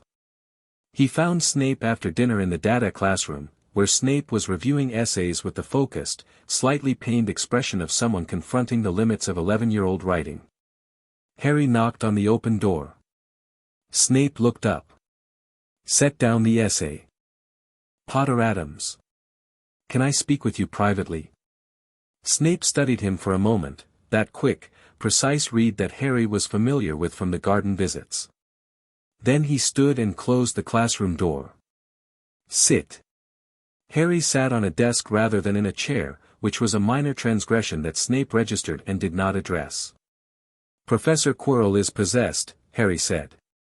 A silence. Snape's expression didn't change, but the quality of his stillness did. It went from relaxed to focused the way a cat goes from napping to watching a bird. Explain your reasoning. Harry explained it. The magical signature from the dream, the Gringotts incident 4 years ago, the garlic, the behavior patterns, the triangulated position relative to the third-floor corridor and what was in it. He laid it out clearly and without drama, the way Morticia had taught him to present analysis, state the evidence, state the inference, distinguish between them. Snape listened to all of it without speaking. When Harry finished, Snape said, "The stone." "Yes. You know about the stone. I worked it out."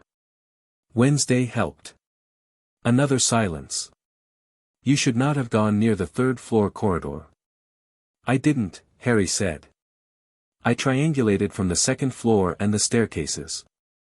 I didn't touch anything." Snape looked at him for a long moment and Harry thought he saw, behind the careful neutrality, the specific look of someone reassessing what they thought they knew. "Your training," he said. "Yes. 4 years. Almost 5 now." Snape moved to the window and stood looking out at the grounds with his hands behind his back. "The headmaster is aware of the threat in general terms," he said, which was not confirmation of Harry's specific theory but was close enough. "He believes the situation is under control." "Is it?" "He believes so." "That's not the same thing." "No," Snape said. "It isn't." He turned back. "What do you propose?" Harry had thought about this. "We let it develop. Voldemort and Quirrell is going to move toward the stone, that's the plan. Let him move. But we don't let him reach it without someone who knows what's happening being there." He paused. "Dumbledore's trap relies on the trapper being present when it trips. If he's not, he won't be," Snape said flatly. Harry raised an eyebrow. "He has other arrangements," Snape said, and the way he said it, tight, precise, barely containing something, told Harry that Snape had already worked this out and found it infuriating. "He believes the boy will manage it. He has always believed that the boy will manage it when the time comes." "The boy being me." "Yes." Harry sat with that for a moment. "He set this up so that I'd have to go in there," he said slowly. "The trap is for Voldemort but the narrative he's building is for me. He wants me to face Voldemort. Young. In a controlled environment with training wheels. He paused. He's testing me. Snape said nothing. And he thinks he's being subtle about it, Harry said. He is being subtle about it, Snape said. To anyone who hasn't spent 4 years being educated by Morticia Addams. The corner of Snape's mouth moved approximately 2 millimeters in what Harry was certain was involuntary. When it happens, Harry said, I need to know you're there. I will be, Snape said, immediately, with no hesitation, and the immediacy of it said more about Severus Snape than anything he'd said in 3 years of garden visits. November became December and the weather at Hogwarts turned sharp and clear and the castle settled into the rhythms of a place that had been doing this for 1,000 years. Harry found his footing. He was not popular in the conventional sense, he was known, which was different and more complicated. People knew his name before they knew him. What happened in the first weeks was that the ones worth knowing figured out the difference between the name and the person and responded to the person, and the rest remained at a careful, uncertain distance, which was fine. Blaise and Pansy and not became his Slytherin constants, not quite friends yet, not with the easy depth of what he had with Wednesday or Ron, but people he trusted in the specific Slytherin sense of trusting. They were honest with him because deception was expensive and Harry was perceptive enough that deception would backfire, so honesty was simply the efficient choice. Ron visited the Slytherin common room twice, which required a special dispensation from McGonagall and caused visible distress to several older Slytherins who had strong opinions about interdepartmental socializing.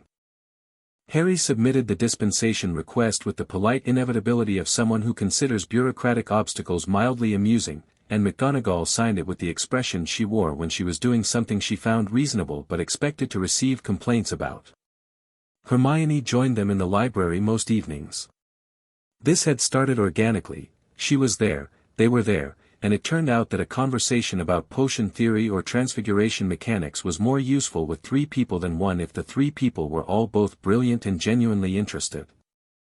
She was still running on the anxiety engine but it was slower now, slightly. She was discovering that intelligence was more interesting in company than in competition. Wednesday's investigation of the castle's foundation had expanded into something that she'd started calling the project, with a capital P, and she'd pulled Luna into it and occasionally Hermione, who was skeptical of Wednesday's methods but could not argue with the results. The project was mapping the pre-Hogwarts magical layer that ran under the castle, something old and structural and not quite British in the standard sense, something that had been built into the land before the founders arrived. Harry helped when Wednesday asked. The work felt familiar, the same kind of deep structural attention that Morticia had been teaching him since he was 7, the practice of listening to what the ground had to say rather than telling it what you expected to find. What the ground had to say was, we are very old, and we remember things you don't. The Christmas holidays came and Harry and Wednesday went home. The train journey back to London was quiet and dark and cold through the windows. Ron, who was staying at school because the borough was complicated to access in December, waved them off at Hogsmeade Station with his hands in his pockets and a slightly wistful expression that he was trying not to show. You could come, Harry said. Morticia wouldn't mind. Ron blinked. To Cemetery Lane. Yeah. Ron thought about this with the expression of someone calculating something. Your family, he said slowly. The actual family. The house. Yes. Where Wednesday grew up. Yes. Ron looked at the train, at the snow on the platform, back at Harry. Right, he said. Yes. I'd like that. He wrote to his mother from the train and she wrote back before they'd reached London. The Weasley owl was extremely efficient, possibly magically so, with a response that was warm and slightly overwhelming in the way that Molly Weasley was always slightly overwhelming in her warmth, essentially, of course, dear, have a wonderful Christmas, eat something. Cemetery Lane in December was extraordinary. The house doubled down on itself in winter, the shadows got longer, the gardens went skeletal and dramatic, and the indoor spaces became warmer by contrast in ways that were partly temperature and partly something else entirely. Morticia decorated for Christmas with a precision that produced results that were technically in the Christmas color family if you accepted that black was an honorable member of any color family, which the Addams household did. Gomez received them at the door with the enthusiasm of a man who has been waiting for this moment since September and has not bothered to moderate it. He had missed Harry with the complete, uncomplicated honesty of a man who considers emotion an appropriate response to emotion. He shook Harry's hand, pulled him in, said, "You look taller." "Are you taller?" "Kara, is he taller?" 2 inches, Morticia said, from inside. 2 inches. In 4 months. Gomez turned to Ron. "Weasley. We've heard about you." Ron, who had been looking at the house with wide eyes, refocused on Gomez with the expression of someone trying to collect themselves. "Good things," he said. "Excellent things," Gomez said. "You play chess. We have a set that bites. Come in." Ron came in and the house received him with the good grace it extended to anyone Harry brought through the door, which was different from the good grace it extended to everyone, more specific, more deliberate. Thing appeared on the hallway table, hand extended, and Ron stared at it for 3 full seconds and then shook it, which Thing apparently found satisfactory, because it did a small pleased wave and disappeared. "I'm fine," Ron said, to nobody in particular. "I'm completely fine." Harry grinned. "You are, actually." Morticia appeared from the study and looked at Ron with the reading expression. "You're hungry," she said. "A bit," Ron admitted. "Dinner in an hour. There's food in the kitchen if you need something now." She turned to Harry and looked at him for a moment with the particular attention she reserved for returning family, the quick, comprehensive check that wasn't a question but was a complete inquiry. "You're well." "Very," he said. "Hogwarts agrees with you." "More than expected." She nodded once, satisfied. "Tell me over dinner." She moved toward the study. "Wednesday, show Ron where he's sleeping." "The green room, I think." "The green room has the spider," Wednesday said. "I know. He'll be fine." She looked at Ron. "You will be fine." Ron looked at Wednesday. "Is it a large spider?" "Sizable," Wednesday said.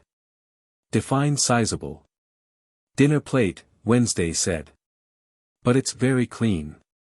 And it doesn't come down unless you leave food out." Ron was quiet for a moment. "Right," he said. "Yeah, fine. I'm a Gryffindor. I'm fine with spiders." A pause. "I'm fine with spiders." "Of course you are," Harry said, and meant it in a way that Ron seemed to understand, because he smiled. The holiday was 10 days of the kind of time that happens when you are exactly where you belong. Gomez taught Ron a modified version of the fencing footwork on the 3rd morning and Ron, who had coordination that he had never been asked to take seriously, turned out to be genuinely good at it and somewhat alarmed by this discovery. Pugsley appeared on day 2, back from wherever Pugsley spent his terms, and immediately adopted Ron as a fellow enthusiast for things that exploded, which was a relationship of deep mutual understanding that formed in approximately 45 minutes. Morticia sat with Harry on the 4th evening in the study and they talked for 3 hours about everything that had happened at Hogwarts, not the tactical analysis, that was for later, but the actual living of it. She asked about Snape and he told her. She asked about Wednesday's project and he told her that too.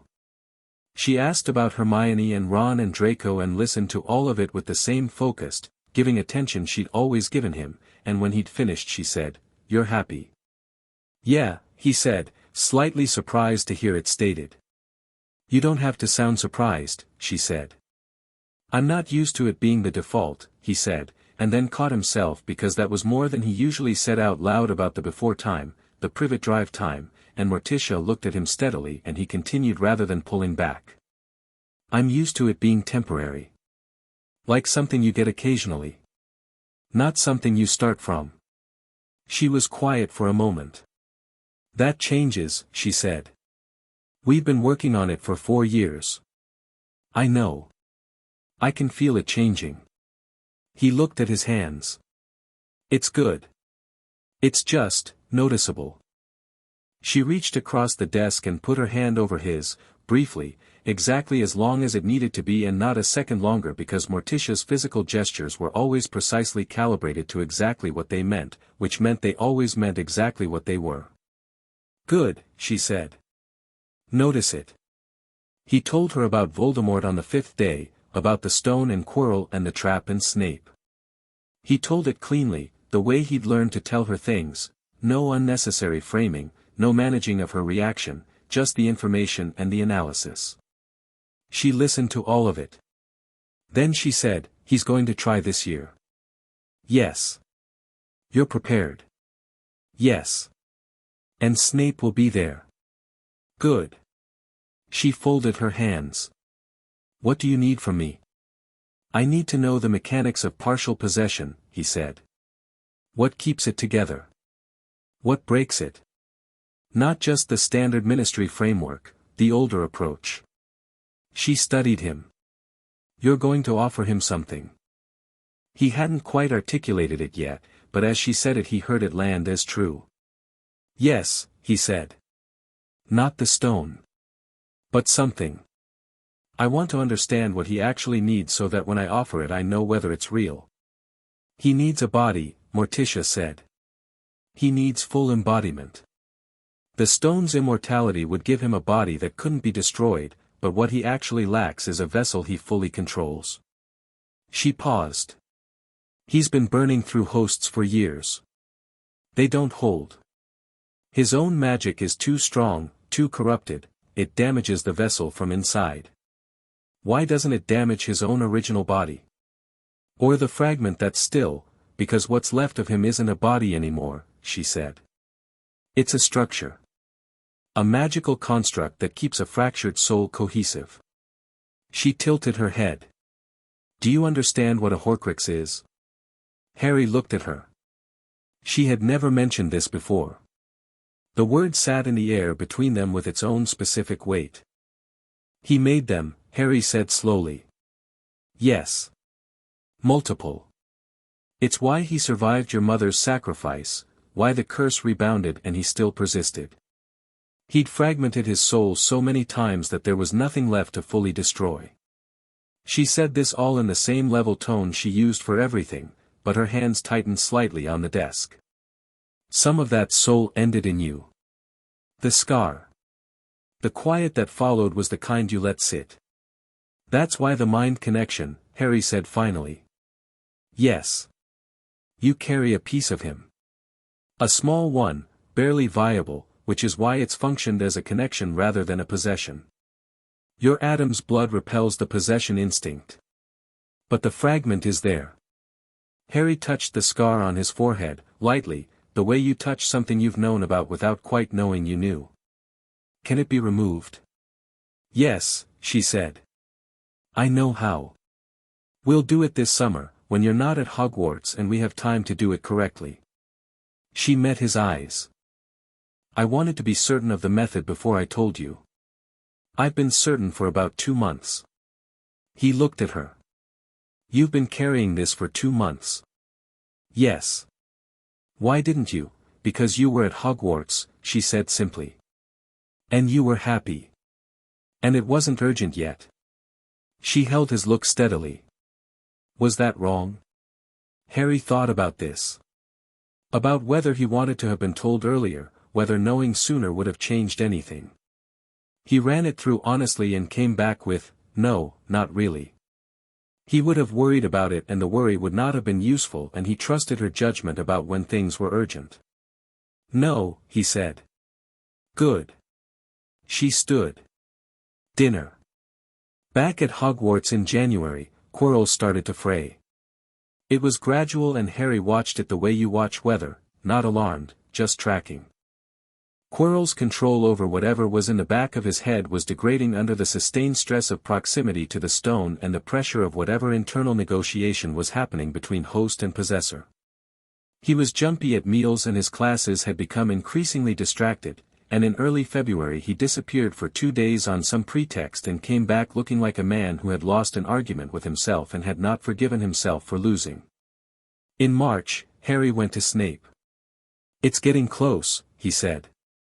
Snape was in his office this time, which was darker than the classroom and had the particular atmosphere of a room where a lot of thinking had been done in silence over many years. I know, Snape said. He's going to move before the end of the term, Harry said. He's running out of time to hold the possession stable. Yes. I want to be there when he does. Snape looked at him. That is exactly what Dumbledore wants. I know. But Dumbledore wants it for his reasons and I want it for mine, and my reasons are better. Harry sat in the chair across from Snape's desk. Dumbledore wants me to face Voldemort and survive and cement the Chosen One narrative. I want to face what's coming and handle it and walk away understanding what happened. He paused. Those outcomes might look the same from the outside but they're very different. In what way? His version ends with me owing him a debt, Harry said. Mine ends with me understanding something about Voldemort that nobody else understands yet. Snape studied him for a long time. The fire in the grate crackled. Outside the dungeon window the lake was dark and still. What do you think you'll understand? Snape asked.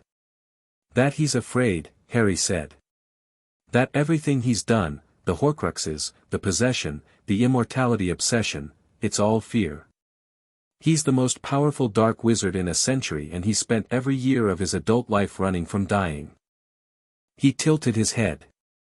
He's not terrifying because he's powerful.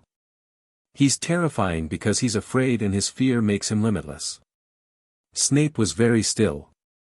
I knew your mother, he said, and it came out differently than all the other times he'd said it, not raw, not guarded, just true.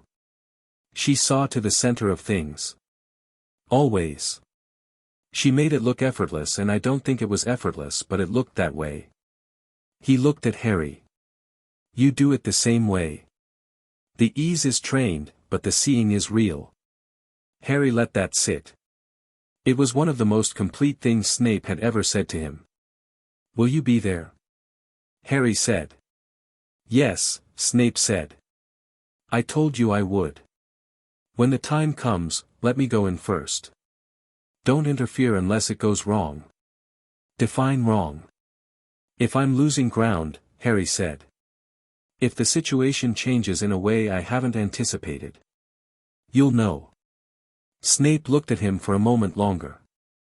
You're 11 years old, he said, which was the same thing Dumbledore had said but sounded entirely different, not disbelieving, not dismissive, just a fact being held up against another fact, and the second fact apparently winning. Yes, Harry said. I know. It happened in May. A night in early May when the castle was quiet and Harry woke at 2 in the morning with the sharp, clear sense of something in motion, the magical equivalent of hearing a door open in a house where you know every door, the specific signature of a thing you've been tracking starting to move. He was dressed and out of the dormitory in under 2 minutes. He moved through the castle the way he'd practiced moving through spaces since he was 8 years old, quiet, purposeful, using the angles of the corridors and the specific shadows that the moving staircases created. The castle itself seemed to know what he was doing. The staircases moved for him twice without being asked. He reached the third-floor corridor and the door was open. He went in. The series of obstacles between the corridor door and the mirror were, as Wednesday had predicted after 3 months of mapping the castle's magical geography, educational in their structure, designed by various professors to be solvable by a resourceful student. Harry solved them in the order he encountered them and without breaking his pace, because the obstacles were puzzles and he'd been doing more complex work since he was 9. The devil's snare tried to constrict and he projected warmth into it and it let go, confused. The winged keys, he identified the correct one by signature in under 30 seconds. The chess board he crossed by observing the pattern for 45 seconds and then moving through the gaps. The troll was already unconscious, which told him Quirrell was ahead of him. He came through the last door. The mirror of Erised was before him. Enormous, ornate, ancient, and the man standing in front of it was Quirrell. Quirrell's back was to him, both hands raised toward the mirror's surface, his entire posture that of a man straining towards something just out of reach. The back of his turban was moving. Harry walked into the room and said, "You can't get to it that way." Quirrell spun. His face was a ruin, the strain of months of possession was written on him, deep lines and shaking hands and eyes that were trying to be afraid and calculating at the same time and managing neither well. "Potter," he breathed. "You, how, I've been watching you since September," Harry said. He stopped about 10 feet away and stood with his hands loose at his sides. "Since before September, actually. Since I was 7 and you took me to Gringotts." Quirrell's expression shifted, layers sliding against each other, the man and whatever was inhabiting him both responding to Harry's presence in different ways. "Show me," Harry said. He was looking past Quirrell now, at the turban. "Stop the performance." A silence. The fire in the wall sconces seemed to lower slightly. Then Quirrell's hands went to his turban.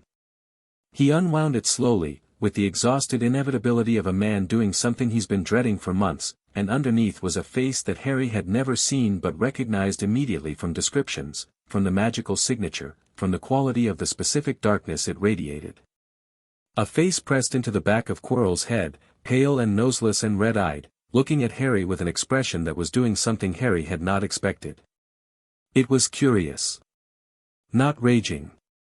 Not triumphant. Genuinely, specifically curious. "Harry Potter," Voldemort said. His voice came from Quirrell's mouth but the quality of it was different, resonant, careful, stripped of effect the way very old things are stripped of performance. "You have changed." "I'm 11, Harry said. "I was 7 last time." "The change is not age." The red eyes moved over him with the specific attention of something cataloging. "I have watched you through our connection. I know what you've been trained in. What you've become." A pause. "You are not afraid." "No," Harry said. "You should be." "Probably," Harry agreed. "But I'm not." He kept his posture relaxed, kept his breathing even, let the calm move through him the way Morticia had taught him calm worked, not the absence of response, but the direction of it. "You want the stone." "I want what everyone wants," Voldemort said, with the precision of a man who has been thinking about this for a very long time. "To not die." "You already did that," Harry said. "Multiple times." "You're not dying. You're living badly." Something flickered in the red eyes. "Is that your analysis?" "Yes. You're brilliant and powerful and you've spent 50 years building a structure that lets you keep existing, and the structure is the problem. You're not alive, you're persisting. There's a difference." He tilted his head. "I know about the horcruxes." Quirrell made a sharp, involuntary sound. Voldemort's expression was very still. "I know what they are and what they did to you," Harry said. "Each one took something. Not just the soul fragment. The capacity for something. I don't have a word for it that isn't going to sound ridiculous." "Try," Voldemort said. "Humanist," Harry said. "I don't mean that as an insult. I mean it technically. Each split took some of the ordinary fabric of what a person is and removed it. What's left is power and will and the fear underneath it, and none of the rest." A silence that was very long and very particular in quality. "You're offering me something," Voldemort said. "I'm telling you something," Harry said. "What you think you need is the stone. What you actually need is to be put back together. Those are different problems with different solutions." He paused. "The stone won't fix what's broken. It'll just make the broken thing permanent." "And you know what would fix it," Voldemort said, and the tone had changed, not warmer, nothing as simple as that, but more direct, the performance stripped away on his end as well. They were having, Harry realized, a genuine conversation. Perhaps the first genuine conversation Voldemort had had in decades. "You are 11 years old and you're telling me you understand what I need." "I'm telling you what I can see," Harry said. "Which is that you're afraid, and everything you do is a response to that fear, and the fear has made you incredibly powerful and has also made you completely alone. He held the red gaze. That's not an attack. That's an observation. From an 11-year-old. From someone who's carrying a piece of you in his head and has spent 4 years learning to read magical signatures. Harry touched the scar. I know what you feel like. From inside. He paused. It's exhausting. Something in the quality of the silence shifted. Quirrell's body was shaking, not from the conversation, Harry thought, but from the effort of holding the possession as Voldemort's full attention moved away from the constant work of occupation and toward the conversation. The host was struggling. He's hurting, Harry said. Your host. He chose this, Voldemort said, but the dismissal was not complete. He's still a person, Harry said. Whatever he chose. He looked at Quirrell's face, the man's own face, the expression underneath the possession, which was pain and something that might once have been relief that someone was acknowledging it. Let him go. He can't survive this much longer anyway. And there's nothing in this mirror that you can reach through him. The stone won't come to you. And yet you know how to get it, Voldemort said. Yes. And you're not going to give it to me. No. Harry said it without apology. Not because I'm following someone else's plan. Because giving you immortality in your current state would be like giving someone a house when what they need is a doctor. You just keep persisting wrong, forever. Voldemort looked at him for a long time. The fire in the sconces had stabilized. Somewhere behind them one of the earlier obstacle rooms made a sound of something resetting. You're not the boy I expected, Voldemort said finally. I know. You mentioned. In the dream. Yes. In the dream. Harry kept his eyes on the red ones. Go, he said. Not because I'm threatening you. Because this body can't hold you and the stone can't fix you and there's nothing here worth the cost of what it would take to get it. He paused. Leave Quirrell. He'll need a hospital. You expect me to simply, I expect you to be intelligent, Harry said. Which you are. Intelligent enough to know when a situation has changed. He tilted his head. You'll find another way. You'll try again. I know that. But not through this. The silence was very long. Then, Quirrell collapsed. He went down the way a puppet goes down when the strings release, all at once, without the normal succession of joints giving way, just down. Harry was at his side in 2 strides and caught enough of his weight to slow the fall. Quirrell's eyes were open and looking at the ceiling and he was breathing, barely, with the labored quality of lungs that have been shared with something they weren't designed to share with. The room went cold, a sudden, rushing cold, the kind that moves with purpose, and then it was gone, out through the walls or the ceiling or somewhere, dispersed, taking the specific magical signature with it. Snape came through the door approximately 8 seconds later. He took in the scene. Harry crouched over Quirrell, the mirror undisturbed, the room cold and still, and for a moment he stood in the doorway with the expression of a man trying to understand the shape of what he's seeing. He's gone, Harry said. Quirrell needs a medic. Snape was beside them in 4 strides, hands already moving with the precise economy of someone who knows first response work. What happened? He left voluntarily, Harry said. Snape looked up at him from where he was kneeling over Quirrell. Voluntarily. Yes.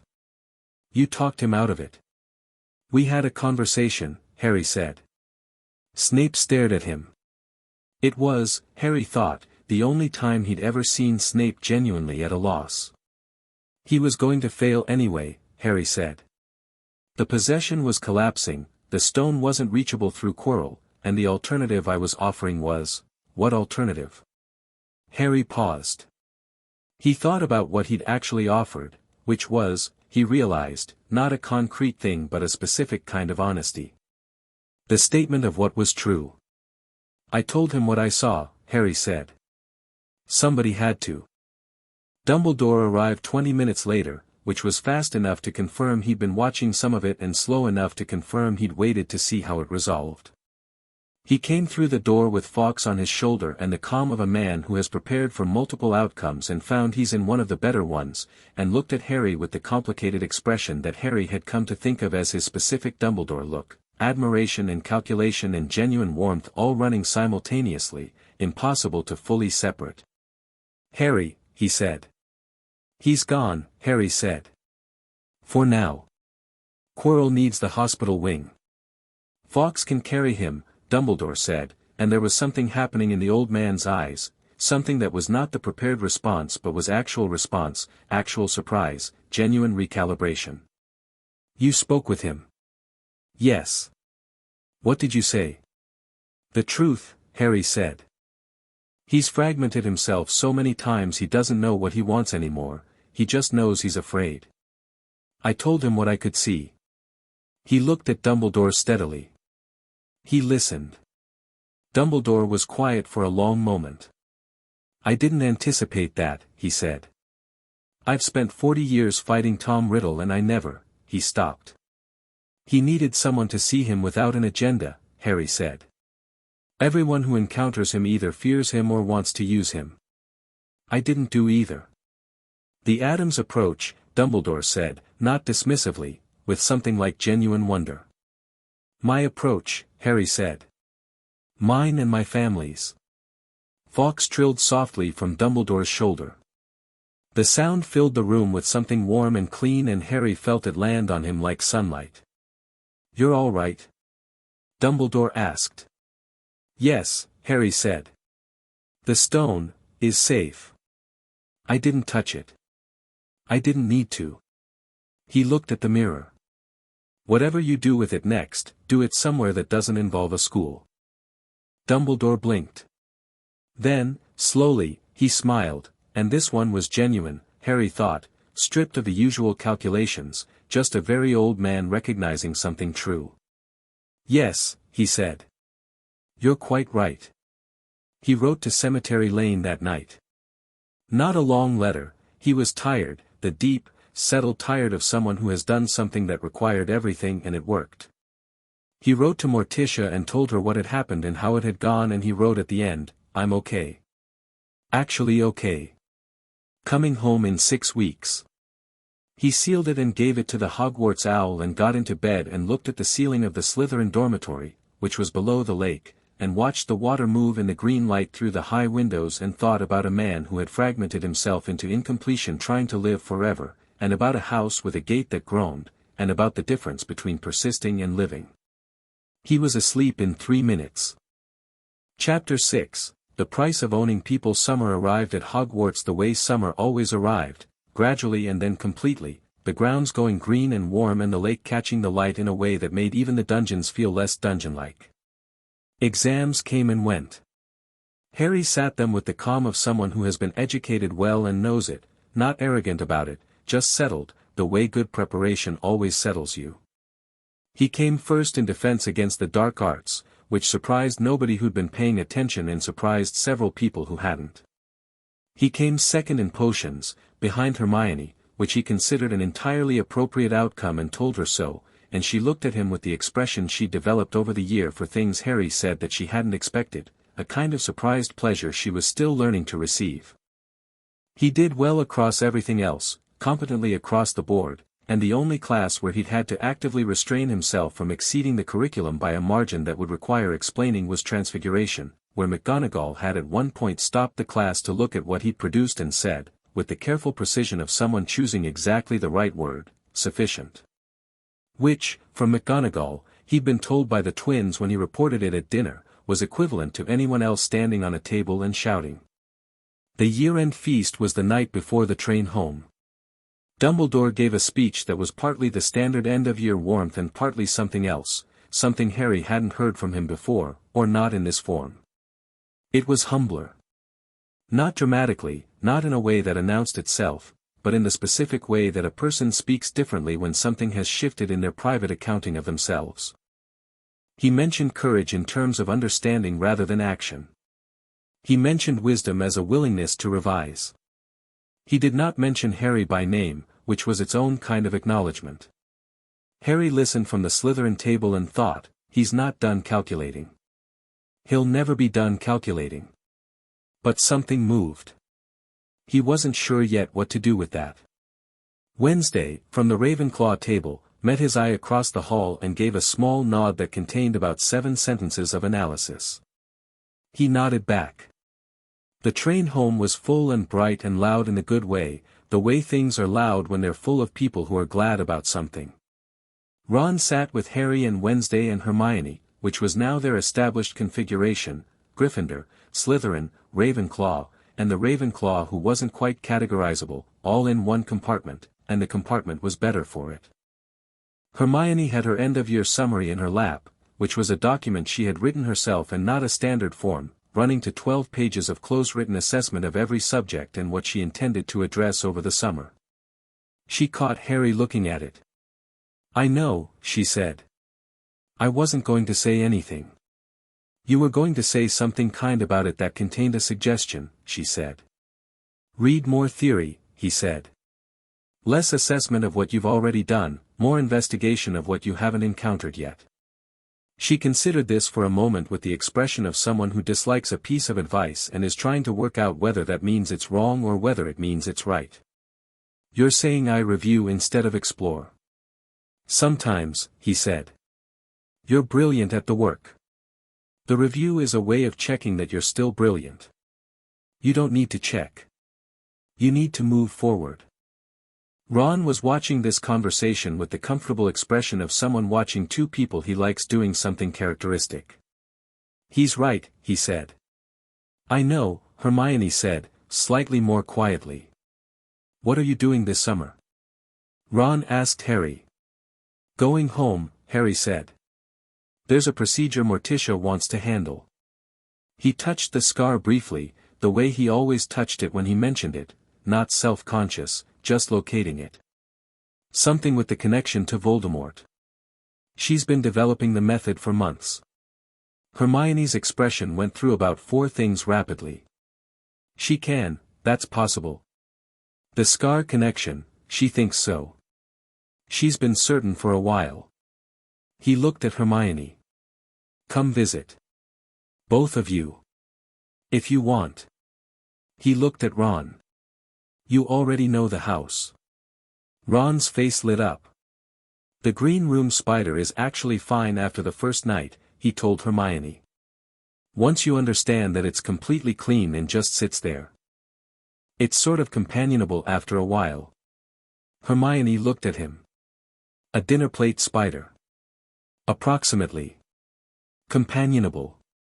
I named her," Ron said, with dignity. "Margaret." Wednesday, who had been reading throughout all of this, turned a page and said, "She doesn't have a name. She has a designation." "Margaret is a designation," Ron said. "It's a name. Those are the same thing." Wednesday turned another page. "I'll allow it." Ron looked at Harry with the expression of a man who has just won something he wasn't certain he was going to win, and Harry grinned at the ceiling. The Addams house in summer was a different creature from the Addams house in winter, not warmer exactly, because warmth wasn't really the house's register, but fuller. The gardens became more themselves, the yew trees putting on their most theatrical shadows, the carnivorous leaning plants along the front path at the peak of their interested lean. Gomez had been doing something with the East Garden that involved what appeared to be an entirely new variety of explosive rose, and the sound of periodic small detonations from that direction had become a comfortable ambient feature of the July mornings. Harry dropped his trunk in his room and stood at the window for a moment looking at the grounds and felt the specific exhale of being home, not relief exactly, just the settling of every tension he hadn't known he was carrying until it released. Thing appeared on his windowsill and presented a piece of paper with a small flourish. Harry took it. It was from Morticia, "When you're ready. No rush." He went downstairs. The procedure took place in the study on his 3rd morning home, which was when both Harry and Morticia agreed he was properly rested and properly present, and those two things mattered. Morticia had prepared the room, the furniture moved to the walls, the rugs rolled, a specific arrangement of materials on the floor that Harry recognized as advanced structural work, the kind that required days of preparation. The materials were not dramatic looking. They never were with Morticia's work. A circle of salt that was precisely measured. Several candles, black, in specific positions. A shallow bowl of water. And on the desk to the side, a small dark bottle that he didn't ask about. Wednesday was in the doorway when Harry arrived, which surprised him. "You're watching," he said. "I'm learning," she said. "This is work I've never seen." Mother thought the observation might be useful. "It's fine," Harry said. He looked at Morticia. "What do I do?" "Sit in the center," she said. "You've been here before, in different forms. This is the same principle, you've built your internal architecture, you know what it looks like. I need you to find the fragment. The part of the scar's connection that runs inward." She paused. "It will feel like going towards something uncomfortable. Don't resist it. Just locate it and hold it in your attention." He sat. He closed his eyes. The internal landscape was exactly as he'd built it, Cemetery Lane inside his own mind, every room and corridor precise and familiar, the study and the weapons room and the East Garden all present in their internal versions. He moved through it with the ease of 4 years of practice and found the thing Morticia was describing almost immediately, because now that he was looking for it directly he couldn't believe he hadn't seen it more clearly before. It was in the East Garden. Of course it was. In the internal version, in the space corresponding to where Aldous Fitch was bound in the real garden, a dark patch in the ground, small and dense, with the specific signature he'd mapped in the dream. A fragment of something that was not him, pressed into the architecture of himself, subtle enough that you'd miss it if you weren't looking and absolutely obvious once you were. "I found it," he said, internally, which was the communication method they'd established for this kind of work. He felt Morticia's presence enter the architecture, careful, precise, the way she moved through any space, with full awareness of every boundary. She found what he was looking at. "Good," she said. "Don't touch it. Don't push it. I'm going to build around it." What she did next he couldn't entirely describe afterward. The closest he got, when Ron asked him about it, was, she built a room around it and then moved the room. Which was technically inaccurate and also the most accurate thing he could find. She built a structure around the fragment, walls and intention and the specific Addams line magic that was older than the British framework and stranger and more intimate with the nature of things, and the structure was not a cage. It was more like a hand cupping something to carry it, careful and complete. The fragment resisted. It pushed back with a cold, specific energy that was Voldemort's fear made structural, the distilled essence of 50 years of terror at impermanence, and it pushed toward Harry's own sense of self the way water pushes through any crack it finds. Harry didn't push back. He let it push and held his own ground without opposing it, the way you hold your footing in a current, not fighting, just rooted, and the fragment found no crack to move through because his architecture was solid and known and fully inhabited, and gradually, not dramatically, the resistance reduced and Morticia's structure completed around it. She carried it out. He felt the moment it left. It was not dramatic. It was not a sudden revelation or a blaze of light. It was more like the moment when a sound you've been hearing for so long you stop noticing it simply stops, and you realize from the absence how present it had been. The constant low-frequency connection, to the fear, to the cold anger, to the exhausted and fragmented thing that was Voldemort's persisting soul, was gone. He opened his eyes. Morticia was standing over the shallow bowl of water. She placed her hands over it and said something in a language that was not any language Harry could name, and the dark thing in her hands, visible now as a small, dense structure of shadow, about the size of a plum, pressing against her palms with a weak and fading energy, descended into the water and the water went dark and she poured the entire bowl into the dark bottle and sealed it. She set the bottle on the desk. Then she turned and looked at Harry with the complete attention of her reading expression, checking him the way you check structural work after a procedure. "How do you feel?" she said. Harry considered. The scar on his forehead felt like nothing for the first time in his entire life. Not painful, not warm, not connected to anything, just a mark on his skin, the way a scar usually is. Light, he said. She nodded once, satisfied. The fragment is contained. It will need to be properly destroyed in time, there's a method for it that I want to research more thoroughly. But the connection is severed. He can't reach you through the scar anymore. And the piece that was influencing you, she paused. Was it influencing me? Harry asked. Minimally. Your architecture was solid enough that it had limited access. She held his look. But it was there. And now it isn't. Wednesday, from the doorway, said, your signature changed. Harry looked at her.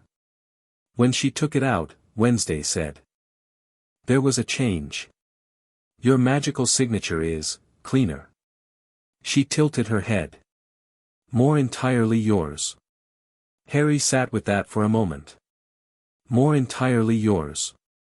He thought about the green flash in dreams he didn't fully remember and the low-frequency cold that he'd lived with for so long he'd thought it was just the texture of his own mind.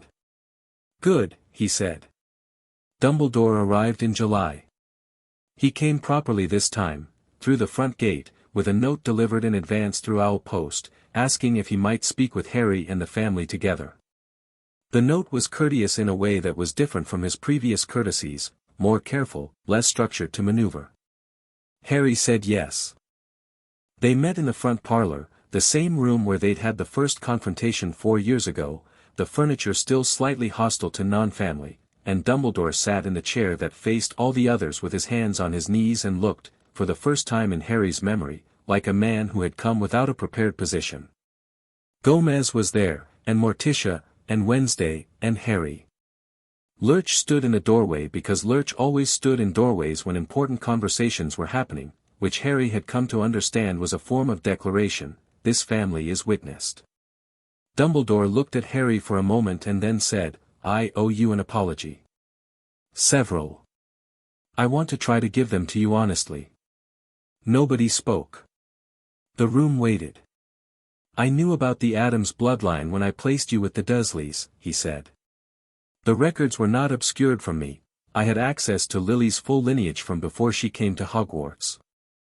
I chose not to act on it. He held Harry's look steadily. I told myself it was about the blood protection. That the Dursley house was the most effective anchor for Lily's sacrifice. That was true, but it was not the whole truth. What was the whole truth? Harry said. That I was afraid, Dumbledore said. That if you grew up here, in this family, in this tradition, you would become something I didn't know how to plan around. Something that wouldn't fit the shape I built for you. He paused. I had a war to win. I had a prophecy that I believed required a specific kind of Harry Potter. One who had grown up just enough human and just enough afraid that he would walk toward the end I needed when the time came. The room was very quiet. I was wrong about the fear, Dumbledore said. I thought fear was necessary. A motivated person moves. I had seen, in my life, what unmotivated power looks like, what it produces when it has no direction. I was afraid you would have that. Directionless. Comfortable. Without the necessary urgency. He looked at his hands. I was wrong. You thought I needed to suffer, Harry said. Not accusing. Just stating it plainly. Yes, Dumbledore said, and the word cost him something. I believed, and I have believed for a very long time, that certain outcomes require certain costs, and that the architect of those outcomes is responsible for ensuring those costs are paid by the correct people in the correct measure. I decided you were the one to pay this cost. He looked up. I had no right to make that decision. It was not mine to make. Harry looked at him. He thought about a cupboard under stairs and the specific texture of being unwanted in your own house. He thought about 2 small shoes and burned toast. He thought about 7 years old and walking into Gringotts and walking out 4 hours later with a different name and a family, and the particular feeling of a knot loosening that he hadn't known was there. "I know," Harry said. "I know you didn't have the right." "Yes. And I know it was real," Harry said. "The care inside the calculation. I've always been able to see both. The care is real. The calculation is also real. You can't separate them, even now." He paused. "That's the thing about you that's the hardest to deal with. If you were just strategic, I'd know how to stand with you. But you actually care, and you still used me, and both of those things are true simultaneously." Dumbledore was very still. "The war isn't over," Harry said. "Voldemort is diminished but not finished. There are horcruxes. There's a prophecy that exists whether we pay attention to it or not. Those things are real and they're going to require dealing with." He held the old man's look. "I'm going to deal with them. Not because you arranged for me to. Not because I'm fulfilling a role you cast me in.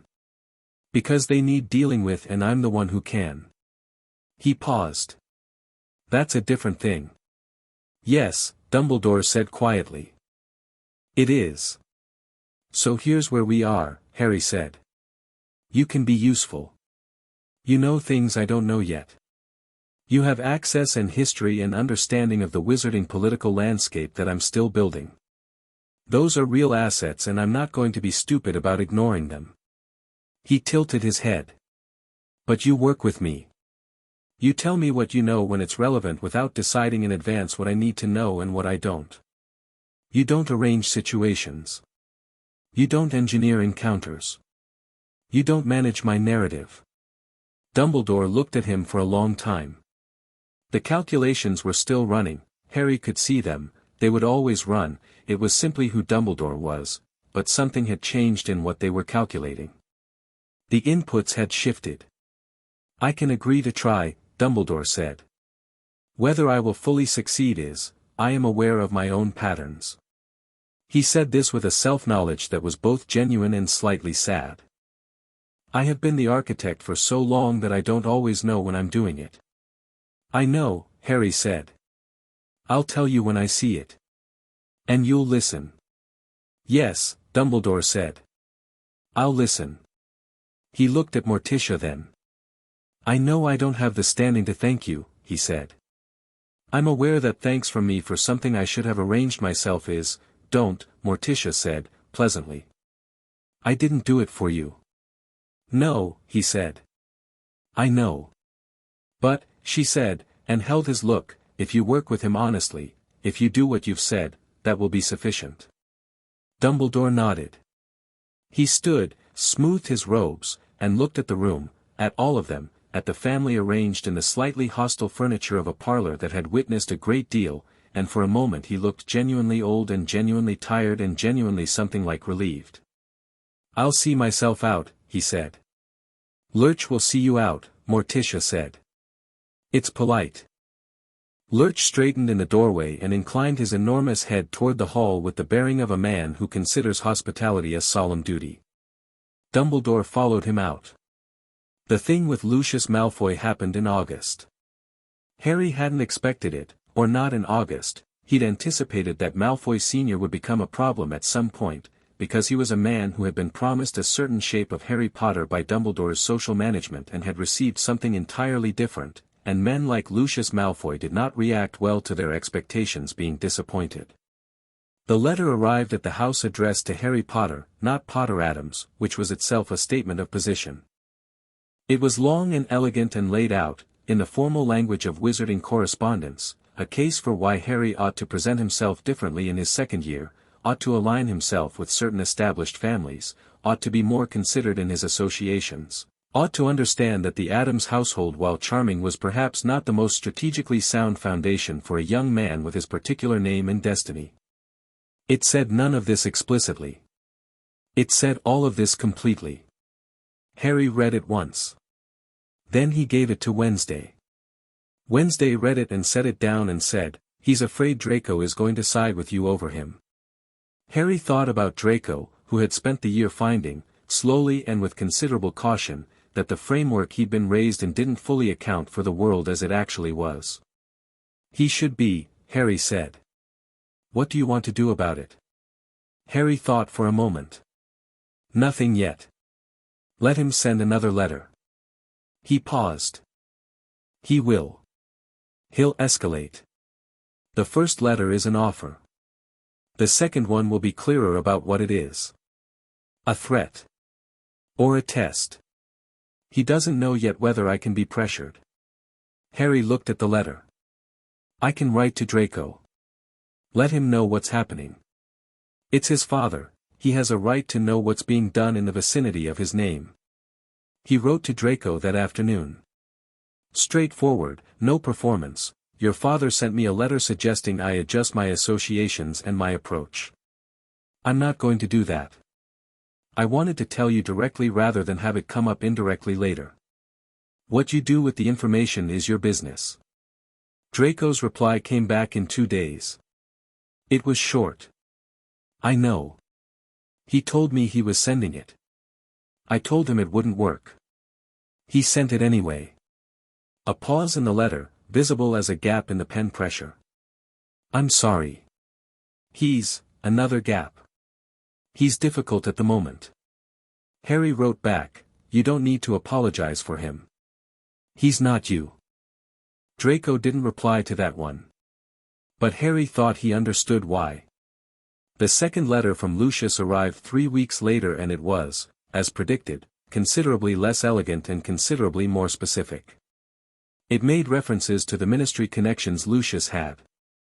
To the questions that had been raised, in certain circles, about the Addams family's methods and their suitability as guardians for a child of Harry's significance. To the possibility that a formal review of custody arrangements might be warranted. Harry read it at the kitchen table, which was where he'd taken to reading his correspondence because the kitchen was where Gomez tended to be in the mornings and Gomez's presence was consistently useful for calibrating responses. He read it. Then he said, he's threatening to go to the ministry. Gomez stopped what he was doing something inadvisable to the coffee maker that he had been doing inadvisable things to all summer in the name of improvement, and turned around and read the letter over Harry's shoulder. His expression went through a specific sequence that Harry had never seen on it before. The warmth didn't leave exactly, it rarely fully left Gomez's face, but it went underneath something else. Something very still. Something that had, Harry thought, been very carefully stored away for most of Gomez's life and only came out when the situation was specific enough to require it. I see, Gomez said. I want to handle this, Harry said. But I want to do it right. Of course, Gomez said. What I'm thinking, tell me. The ministry thread is empty if we get there first, Harry said. Not with a preemptive legal action, that's what he'd expect. But with something more public. He turned the letter over in his hands. He's been working with Dumbledore to manage perception of me. What he doesn't know is that I've been letting that process run while building something underneath it. He paused. He doesn't know what I actually am yet. He thinks he does because Dumbledore told him, and Dumbledore's information is months out of date. Gomez was watching him with the focused, delighted attention he reserved for things that were both impressive and satisfying. Go on. There's a Gringotts level review of my status available, Harry said. My full inheritance record, my bloodline confirmation, my legal standing as both a Potter and an Addams. It's public record, it's been public record since I was 7. It's never been formally presented in the wizarding public sphere because nobody's formally requested it. He tilted his head. If I request the formal presentation myself, through Gringotts, with the specific framing of confirming my legal status and family ties, it makes any subsequent ministry challenge look like an attack on a legally confirmed family arrangement. Which it is. He paused. And it makes clear exactly who I am. Both halves. With the full Gringotts authority behind it. Gomez looked at him for a long time. Then he said, your mother would have liked you very much. Harry blinked. The statement landed differently from all the other times people had invoked Lily, not as a comparison or a compliment by reference but as a direct thing, something Gomez had thought about and decided was true and said. "You think?" Harry said. "I know," Gomez said.